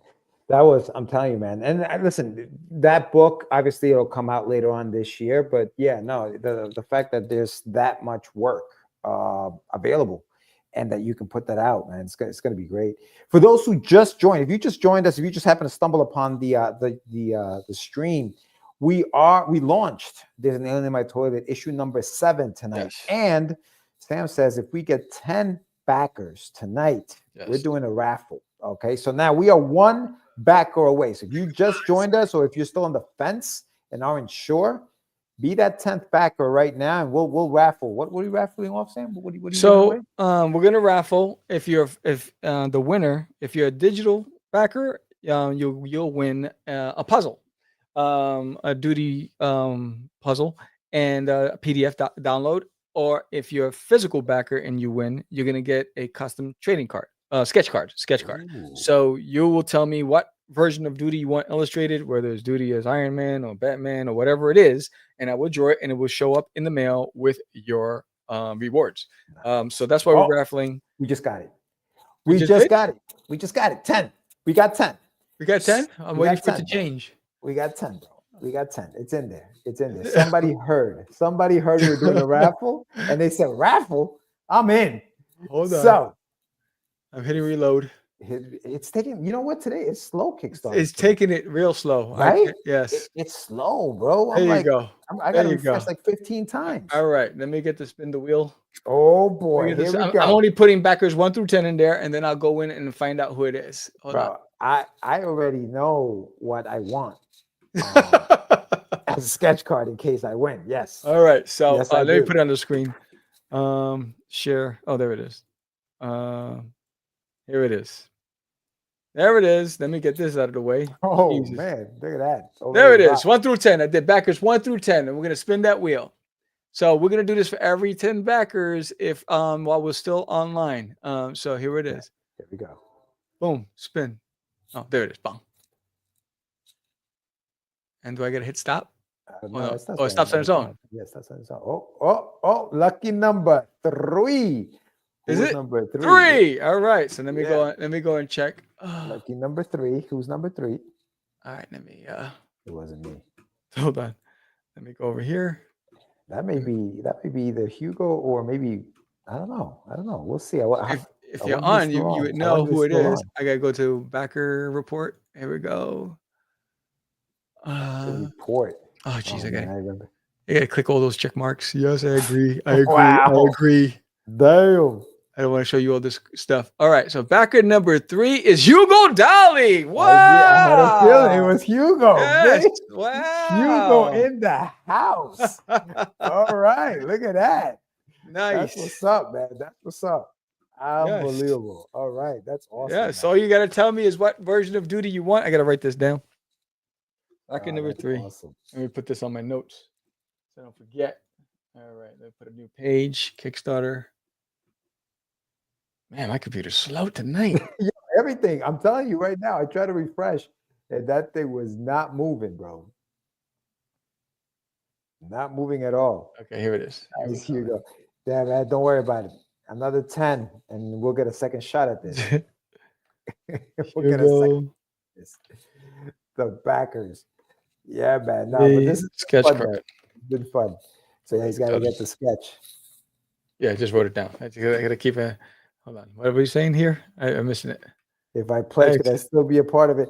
Yeah, I mean the next 10, bro. The next 10. If every 10 is going to be a raffle. Every 10, bro. I don't know how long we'll be on the stream for another 10. Let's make it happen. Let's make it happen. Share it out with your friends. That would be dope. Go back to the campaign. All right. Yes. So, yeah. So that's exciting. So yeah, congratulations, Hugo. So yeah, just got to hit me up and let me know what character you want Doodie illustrated on the sketch card. Nice. Yeah. You go with the win. I love it. Yeah. I love it, man. So for everybody, Gary probably get a kick out of it. I think for everybody who missed the openings, you want to put the 2006 photos again? You go for it, dog. Let's go for it. If you missed it, let's go back to the beginning of where it all started.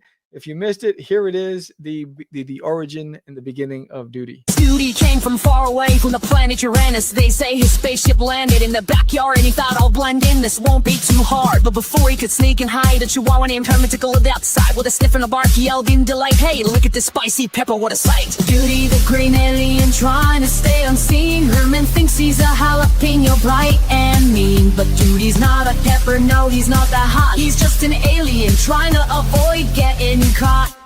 Herman's barking loud and clear. Whoever owns this jalapeno, come here. Doodie's sweating in his alien boots, wondering how to avoid being put in a stew. He tripped her up, but Herman's fast. He's lipping at Doodie's pee, making it last. I'm not a pepper, I'm not a snack. He just shouts, but Herman's on his back. Doodie, the green alien, trying to stay unseen. Herman thinks he's a jalapeno, bright and mean. But Doodie's not a pepper, no, he's not that hot. He's just an alien, trying to avoid getting caught. A ticket to the other huge event this weekend, Comic-Con, which is sold out.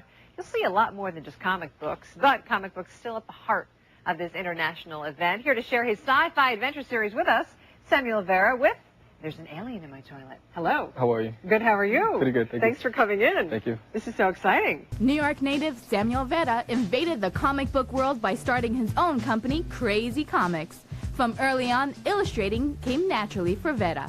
You know, grew up in a community of, a social community. We did a lot of active things in the streets.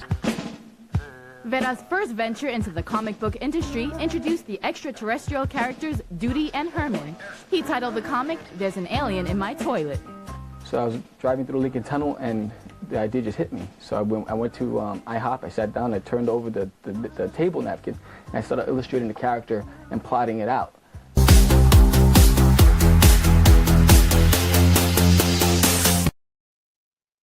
That's crazy. I know, right? Don't remind me. I got the crow's feet right here. You guys were so young. It was so cool. How was that experience being interviewed? It was awesome. They came to my house. Came to my house, and like a good host that I am, I had sandwiches and coffee for them. Whatever they had, the news crew and the reporter there, and it was pretty dope. Yeah, it was an awesome experience. They were really good. They also sponsored the indie after party that we used to host. They were one of the sponsors of the indie after party, New York Comic Con. And so they were really cool. They were really big supporters of what we did. And it was cool. And we did 2 years in a row. We did the indie after party. Yeah. I'm just looking at some of the comments. And said, love seeing pics of Sam and George from the past and hearing stories like when they both met while drawing a nude man. Yeah, that was horrible. That was horrible. The Lincoln Tunnel reminds me of a toilet too. Yeah, that was horrible. He said, I still have your first book. That's awesome. Wow, that's awesome. Yeah, I remember. It was School of Visual Arts.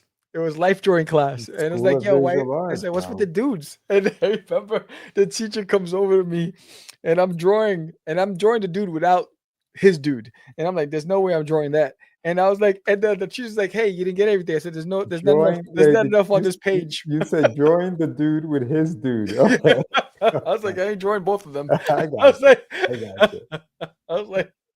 was like, yo, you need to pay taxes on that, buddy. Wow. And, it was like enough.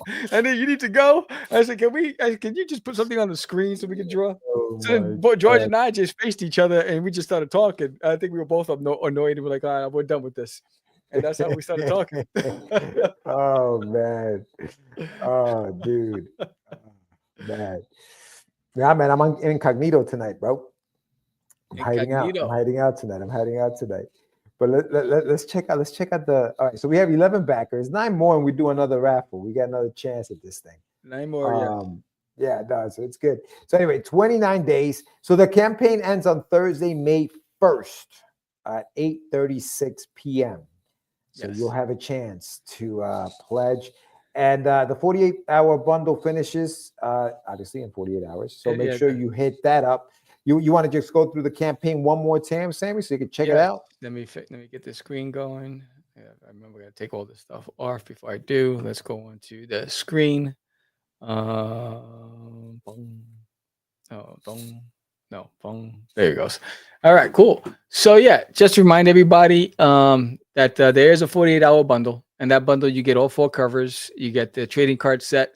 Remember, each cover has a different ending, and only one cover is the right cover for the ending. So you won't know until you get your book in the mail, and you'll get a gift with it saying that congratulations, you have the right cover, which leads into issue number 8. And Uranus bundle, the 48-hour special, comes with the trading cards, the sticker sets, the pogs, and the limited edition collector's box. Only 25 of those. So that's pretty dope. And there's just more stories, more ghouls, more ghosts. You get the back issues are available as well. So you get issues 1 through 6 are available, so you can always catch up. If we get 100 backers at the end of this campaign, everybody will get Duty Falls sticker, 4-inch sticker, for free. And that's the only backer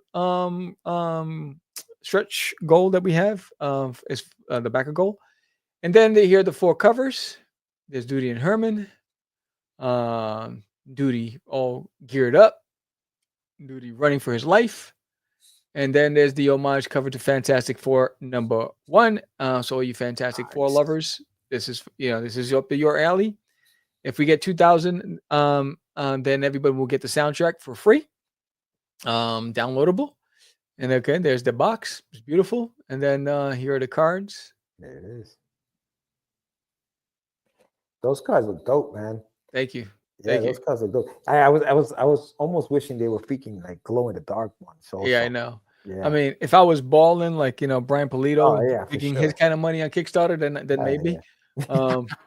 But there's also a digital coloring book, so it's 24 pages. You can download them, print them, color as many times you want, or color them on computer. There's 24. This is volume 2, so that's available as an add-on. And then if you are really a fan of the homage cover and you want that, this is only one available. That's the original 11x17 storyboard of the homage cover, and that comes with the book, the homage book as well. So and this graphic tee. If we before we go, if we make gold tonight by midnight, then I will raffle off that graphic tee. And we'll announce the winner on the next Catch the Craze podcast. It won't be next week because I'll be away. It'll be the week I come back. So if we make gold by midnight tonight on day 1, then I'll raffle off that tee. And then here's some sample pages. Nice.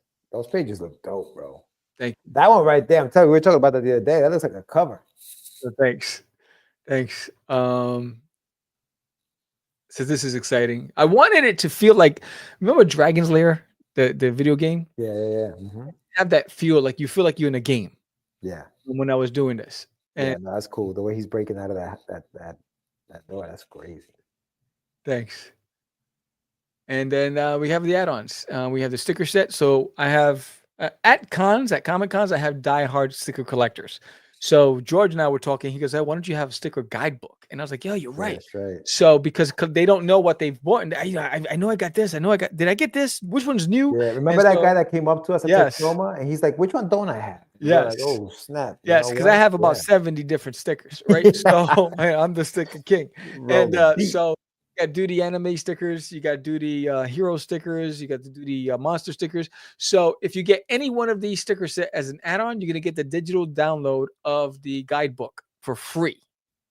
Or you can just get the book as a download as an add-on for $10. So these are all the stickers. There's a Duty's Monsters trading card set that's available, and then these are the back issues for issues 1 through 6 and the graphic novel. Plus, you got Duty's Monsters issue 1. If you've never read it, it's really fun. And for all of my Latinos out there, there's the Puerto Rico variant cover that's available. And then there's the homage cover to Back from Uranus from issue number 6 that's available. And then there's 5x7 prints. Original art, $30. And then all of my 5x7 art pieces, prints that are available as add-ons as well for $5 each. So there's tons of them. Duty has many iconic characters. A lot of it came from requests from the art channel. So that's available. There's a graphic tee. There's the Pogs. You can also get the 11x17 Duty poster, 50 Faces of Duty, and or the acrylic pen of Duty as Ash. That's Duty and Pokemon for Pokemon. And then there's those two guys, those crazy guys. And then if you're a fan of my work, then go and pick up my cover that I did for Cycle Sal, which launches on Kickstarter this Friday, by William Russert and published through Charter Comics. If you pick up that and you get any cover from this campaign, you will get a free 4-inch sticker in the mail from me at the end of the campaign. And then if you're an artist and you want to get featured in the Art of Duty book, which is a 200-page art book, comes out this fall, you have till May 1st to send me your rendition of Duty, and you'll get featured. I've already received Lou Pons, Daphne Lage, Dwayne, and Pennies, and Rob. And so I've received 5 so far, and I know I have several pending that I haven't received yet. So if you want to get down and get featured in the book, send me your piece. So that's what's there. And then we have like super tiers, reward tiers, really huge tiers. Oh, we're up to 12. All right. And Nice. so we have a lot of cool stuff.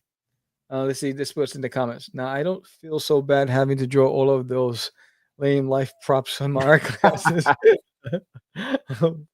Yeah, be grateful for those. Those- Oh, he was a hip hop Bronx Oh, style track. wow. Okay. Yes. Dragon Oh, Slayer. show me your stuff. Dragon's Lair. Yeah. I mean, I went, there's a retro, there's an arcade museum out in Frisco, Texas. Have that you I been? went- You've been? Yeah. Oh, okay. And they have first of all, they have all of every arcade system, every handheld that's ever been made, Damn, all the way back to the wow. beginning of, from when you had Commodore 64, Vectrex, ColecoVision, all that stuff, right? So they have all of it. Plus, they have all the video games you get to play. And they had Dragon's Lair. And I was like, yo, and that's what inspired me. It's like, how can I make Doodie look like a game? And that's why this issue, when he went into the dream sequence, I wanted to look like you were in a video game. That's awesome, dude. That's awesome. No, but you did get that kind of feel. You know what I'm saying? And that's cool. That's a cool scene, man. That's a Thank cool you. scene. I mean, Yeah. each one of those pages took a full day. Bet. So if if I'm not interrupted, like if this is my full-time job, I can do It's different. 24 right? pages in 24 days. I can do a Yeah. page a day. If Yeah. I'm not bothered, and I could just do it. But I had vacation last week, and I was able to knock out a lot of the coloring because I did all the flats. So Right, now it's the right. coloring.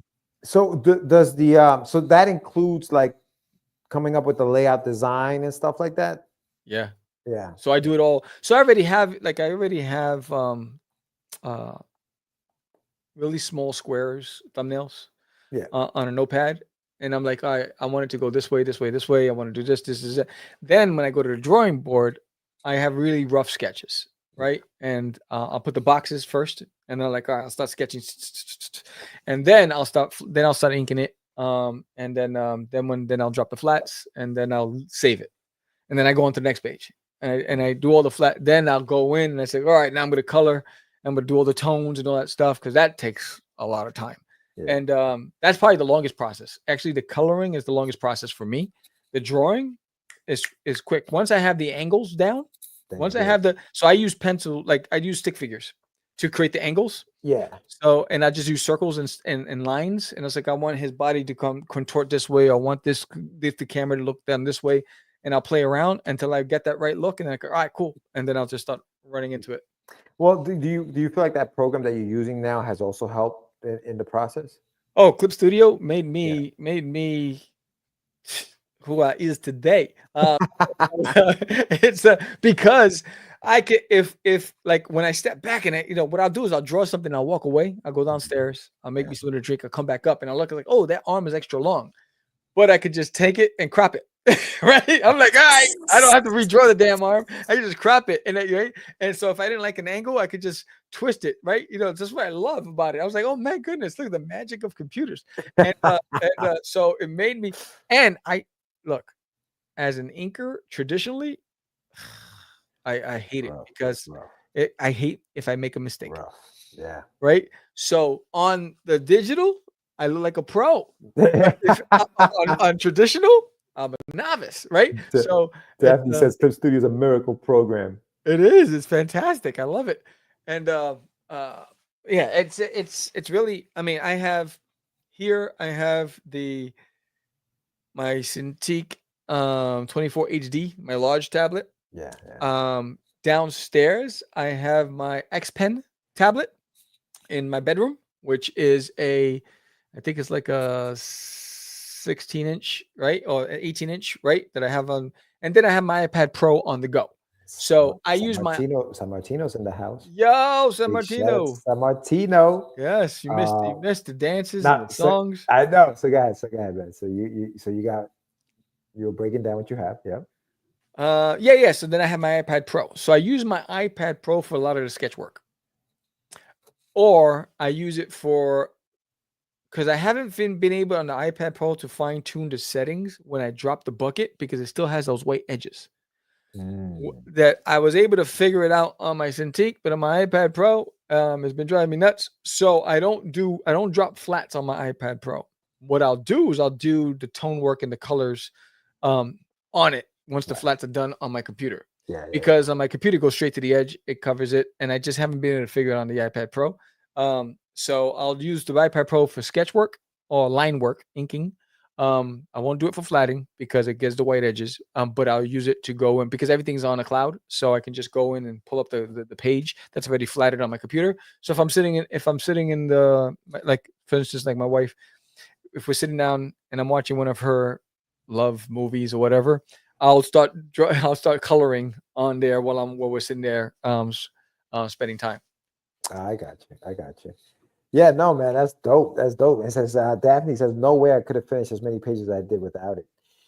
Yeah. No, I mean, one thing I haven't been able to or take the time to learn is the one that Lou Pons uses. Oh yeah. What is that? What's that other one?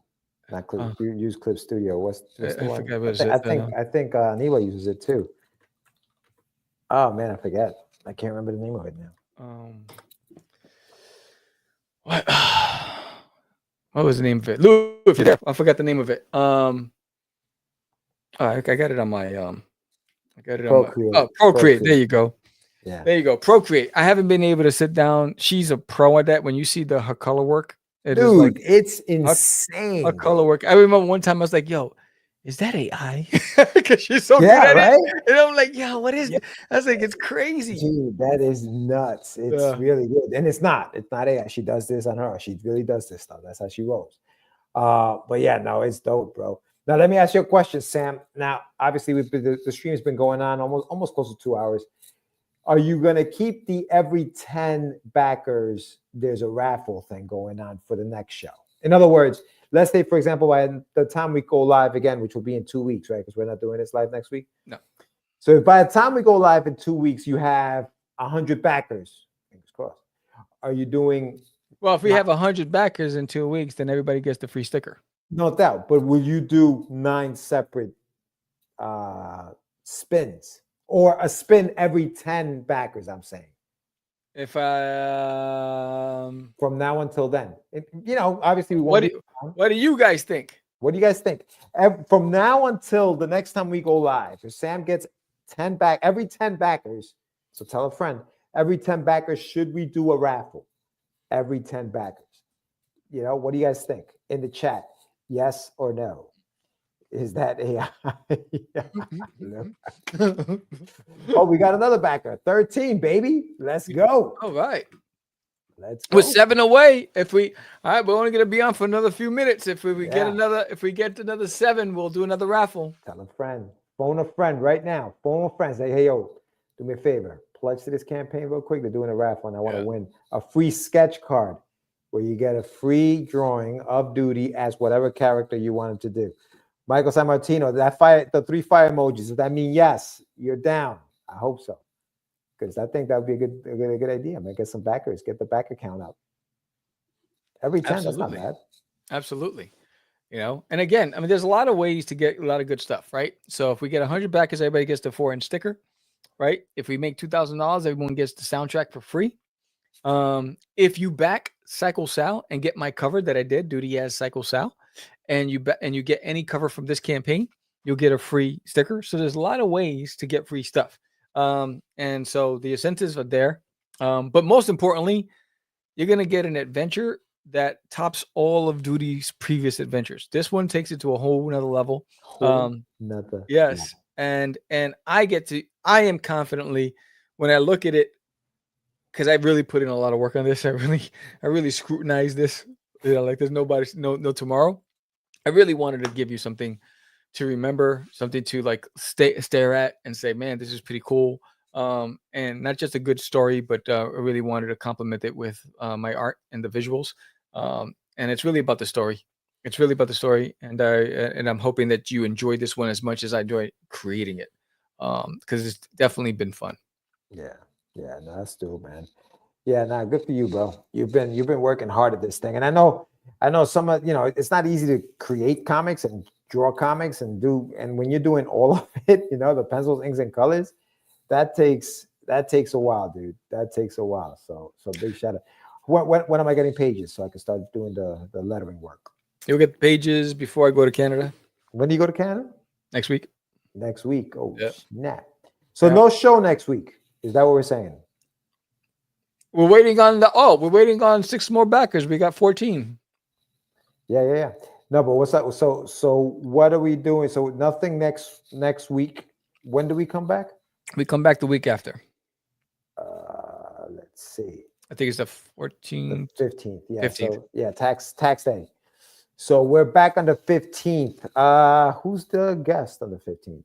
On the 15th, let me see. Hold on. I'm in there. Gary's buddy. Well, who's the guest? Oh,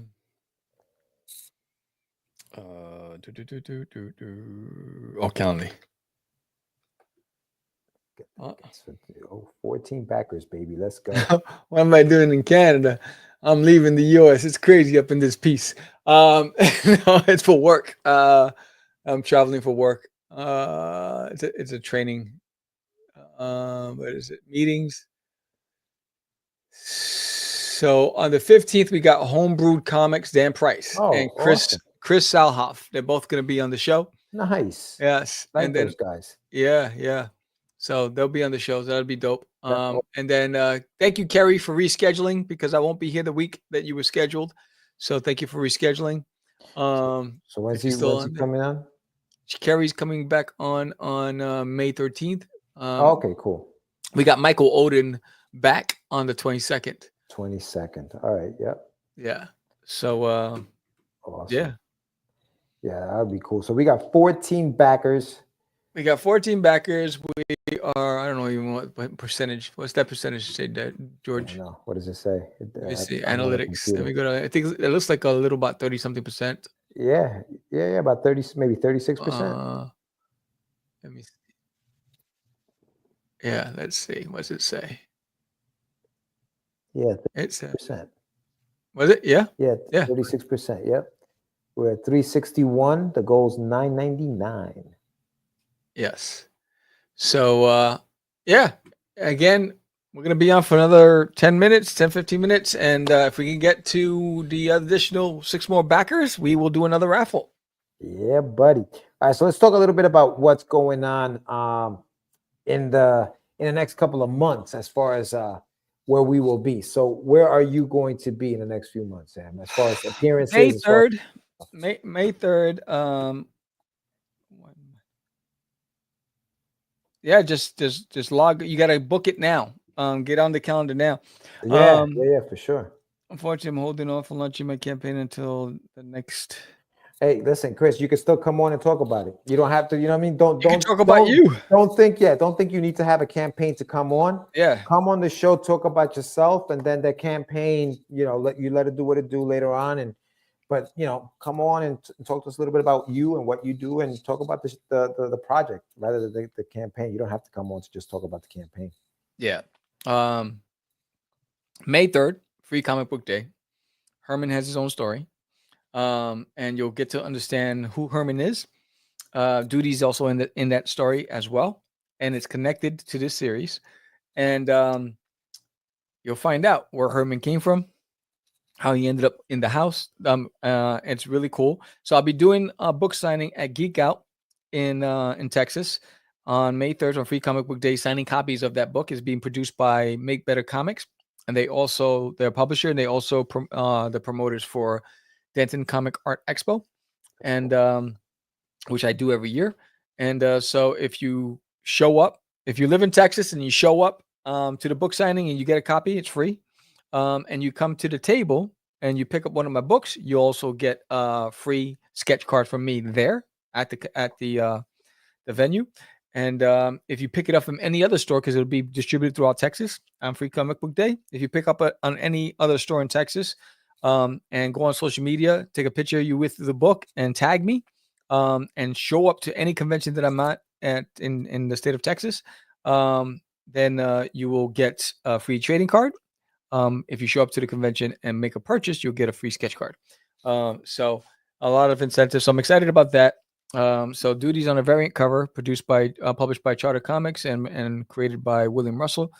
Cycle Sal, which launches this Friday on Kickstarter, and he's also Herman has a spinoff being published by Make Better Comics. So that's there. And then in July, I'll be at RetroCon. It'll be my first appearance. I think it was Arelis who put me on to RetroCon, and then from there, the Bell County Comic Con, which I love. I'll be doing the Big Texas Comic Con.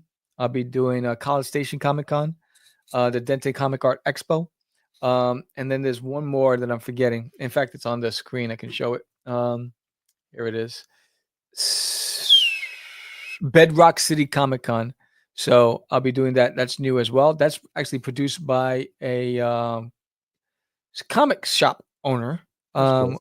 Because they wanted to give, with 5 away, they wanted to give have a convention for independents that rivals Comic Palooza, which is all about celebrities, and I did that. I won't be doing that again. Because they really put all the emphasis on pop culture and celebrities, and so they wanted a show just for independents, and it's a really good show. I looked them up on YouTube. They have a big crowd, so I'll be doing that for the first time this year as well. Nice. All right, that's cool, man. Yeah, that's awesome, bro. That's a full. You have a lot going on. Nice spinoffs like Family Matters and Mark and Mindy. yeah, that for sure. I will be at the Super Jersey Comic Expo, April 26th and 27th at the Dome at Adventure Crossing in Jackson. What'd you say, TWP? What'd you say that was? I forget what it was. In Jersey. So I'll be in Jersey. If you're in Jersey, Super Jersey Comic Expo, 26th and 27th. Be there. San Martino will be there. I believe he's got a table. And if you come up to the table and buy all of my graphic novels, I have 3 of them at the table, you're going to get a free print with every purchase of all 3 graphic novels. Plus, I'll have the first issue of Wonder Duck for the first time printed as a single issue. I don't like to call them floppies, bro. Single issue, first issue will be there. And then I'll see what I do throughout the year. I'm going to be at the New York Comic Con this year again with my friend Johnny C. That's the plan. So we'll see what happens. Hopefully next year, man, I'm trying to get out to San Diego next year, bro. I'm trying to see what I do out there. But and last year I went to C2E2. I wanted to get out there this year. I'm not going to be out at C2E2, but yeah, I'm going to see what other shows I do. I'm going to be possibly at Plastic City in August. But yeah, and then obviously, hopefully the end of this year in the fall, I will have possibly a campaign. I think I'm doing a Kickstarter campaign for the Shameless Plug, which is coming along. I'll show some of those images on my social media. So follow me on Instagram for some of that stuff. And yeah, so it's gonna be a fun rest of the year. We'll see how it goes, and go from there, man. Go from there. Nice. Yeah, I mean that's what's going on. I think I eliminated I was going to do conventions in April and May and June. I decided I'm only going to do the book signing in May, and because I really wanted to focus April on the Kickstarter, because I really only have 2 full weeks to promote it since I'll be away for 2 weeks, and then May sending it off to shipping and getting all the logistics stuff done and making sure I have all my supplies and all that stuff, whatever. And then June start packing and shipping them out. All depends on how long the printers take, because we're going to peak season with Comic Cons and all that stuff. So they say 4 weeks. So if I send it out at the end of the campaign, that's basically what's going to happen. The campaign ends once the money comes in. I send it out, and then 4 weeks from that, I'll ship it out. Okay, there you go. Yeah, you go. Before you know it, man, it's here. So yeah, you got 29 days to go. Obviously, today was the first day launch. 15 backers so far, man, at 37% of the goal. So yeah, man. So we'll see what's up. San Diego rocks. Unfortunately, it's more focused on movies, games, and shows instead of comics. Yes, indeed. Yeah, but hopefully we'll see. I scheduled Gary Camp at Catch the Craze podcast on Tuesday, May 6th. All right, cool, awesome, Nice. nice. All right, Gary, Nice. come on down, brother. Let me see. Yeah, let me check it out. Yeah, because we're booked through August. Well, we got June is still open. So, but I got to block out some dates in June. But yeah, we got quite a bit of. We got Ben Maynard, Carrie. We got Gary Camp, Homebrew Comics. We got Dwayne. Yeah. So again, if you have a campaign you got to book early in advance to secure your spot because we're once a week. We used to do several a week, and we're down to once a week. So, secure your spot, get yourself on the show. But again, as we come close to closing, thank you everybody for joining us tonight. Please share this out with your friend. If you back this campaign, please post it. And if you have a relative or kids that you want to introduce comics to, or a cousin or uncle that loves to laugh, even the guys and the girls from our era, right? We grew up on newspaper comic strips. If they love to laugh, they love comic strips, and they love this style of art, recommend it to them. It's going to take a village. Doodie's always been a slow crawl on Kickstarter because it's different, and so I don't mind being different, right? Different is always fun, right? Because you don't play by rules. But Doodie is fun. He's a great character. I had fun joining it. I thank all of you for being part of this journey. I went back and looked at all those photos. Like, man, look at those young guys. Look at those whippersnappers. And and I'm just glad that I haven't lost touch with the inner kid in me. And thank you guys for coming along for the ride. I hope you enjoyed the songs and the music. I hope you enjoyed the trailer earlier, and I hope you really dig in the art. And if you've picked up the books, I'd love to hear what your favorite issues were. But I will give you some. We're gonna end it with some quotes from some readers of Doodie. So let's see. We got from Aurelis. The kids are so excited. They got part 2. Dustin Brunel, my son, absolutely loves Doodie. Blake from Dork Wars podcast. He says Sam has come up with a great product. Bonnie Smith, I love that I can read this with my 5-year-old son and 7-year-old son. Let's see. We got the president of Comic Books for Kids. We received the books today, had a chance to review it myself and loved it. Heck, I even had fun with the quiz. Can't wait to get these out. The kids are going to love these. No Spell. We just had her on the show. It's a really endearing comic with excellent artwork and really fun and unique character designs. I recommend it. Tiny Vero Beauty. I think that's a cousin of George. Yeah. Yes, she says, my Bella was so happy. She loved it and can't wait for part 2. Ray Felix, I just got my Doodie and my son loves it. Paul, ASAP Imagination, go and check out and support this amazing title. It's bloody brilliant. Michael T. Gonzalez. All right. My kids and I had to get the second issue so they can find out what happens next. So this is just a bunch of and these are just from colleagues. I call them colleagues and creatives and fans of the book. And then you got stuff from like one of the ones that stick out to me the most is Andy Smith, editor at Marvel Comics. He said, Sam has done what most independents struggle to do, is tell a good story. My son and I actually love Doodie. So that for me, it was like, oh man, I got an industry guy that was like, so that was pretty cool. And then, for those of you, then we have some stuff that go way back. But thank you all for sending in your feedback. I love it. I truly do. Thank you for being with us tonight. Thank you for this journey. And hope we get to, at the end of the month, celebrate and party with a successful campaign. So I can't do it alone. I need the Dudesters. Are you a Dudester? Are you a Dudester? And spread the word and help us make it happen. But thank you all for joining up tonight. Yes, indeed, man. Yes, indeed. Thank you guys for showing up. And we'll keep this going in a couple of weeks. In a couple of weeks, we'll keep it going. So yes. So I think I'll leave you with the soundtrack. And with that said, I'm Sam the Crazy Man Vera. George the Dreamer Medina. Peace. And we are Spicy pepper, what a sight. Doodie the green alien trying to stay unseen. Herman thinks he's a jalapeno, bright and mean. But Doodie's not a pepper, no, he's not that hot. He's just an alien trying to avoid getting caught. Super Doodie, hero true, standing up for me and you. Every bully runs away when Super Doodie saves the day. Doodie, Doodie, Doodie, Doodie, from the stars he came with the Super Doodie juice. He will win this game. Herman the shoe won't walk, thinks Doodie is a spicy treat, but Doodie's got all the courage and he can't be beat.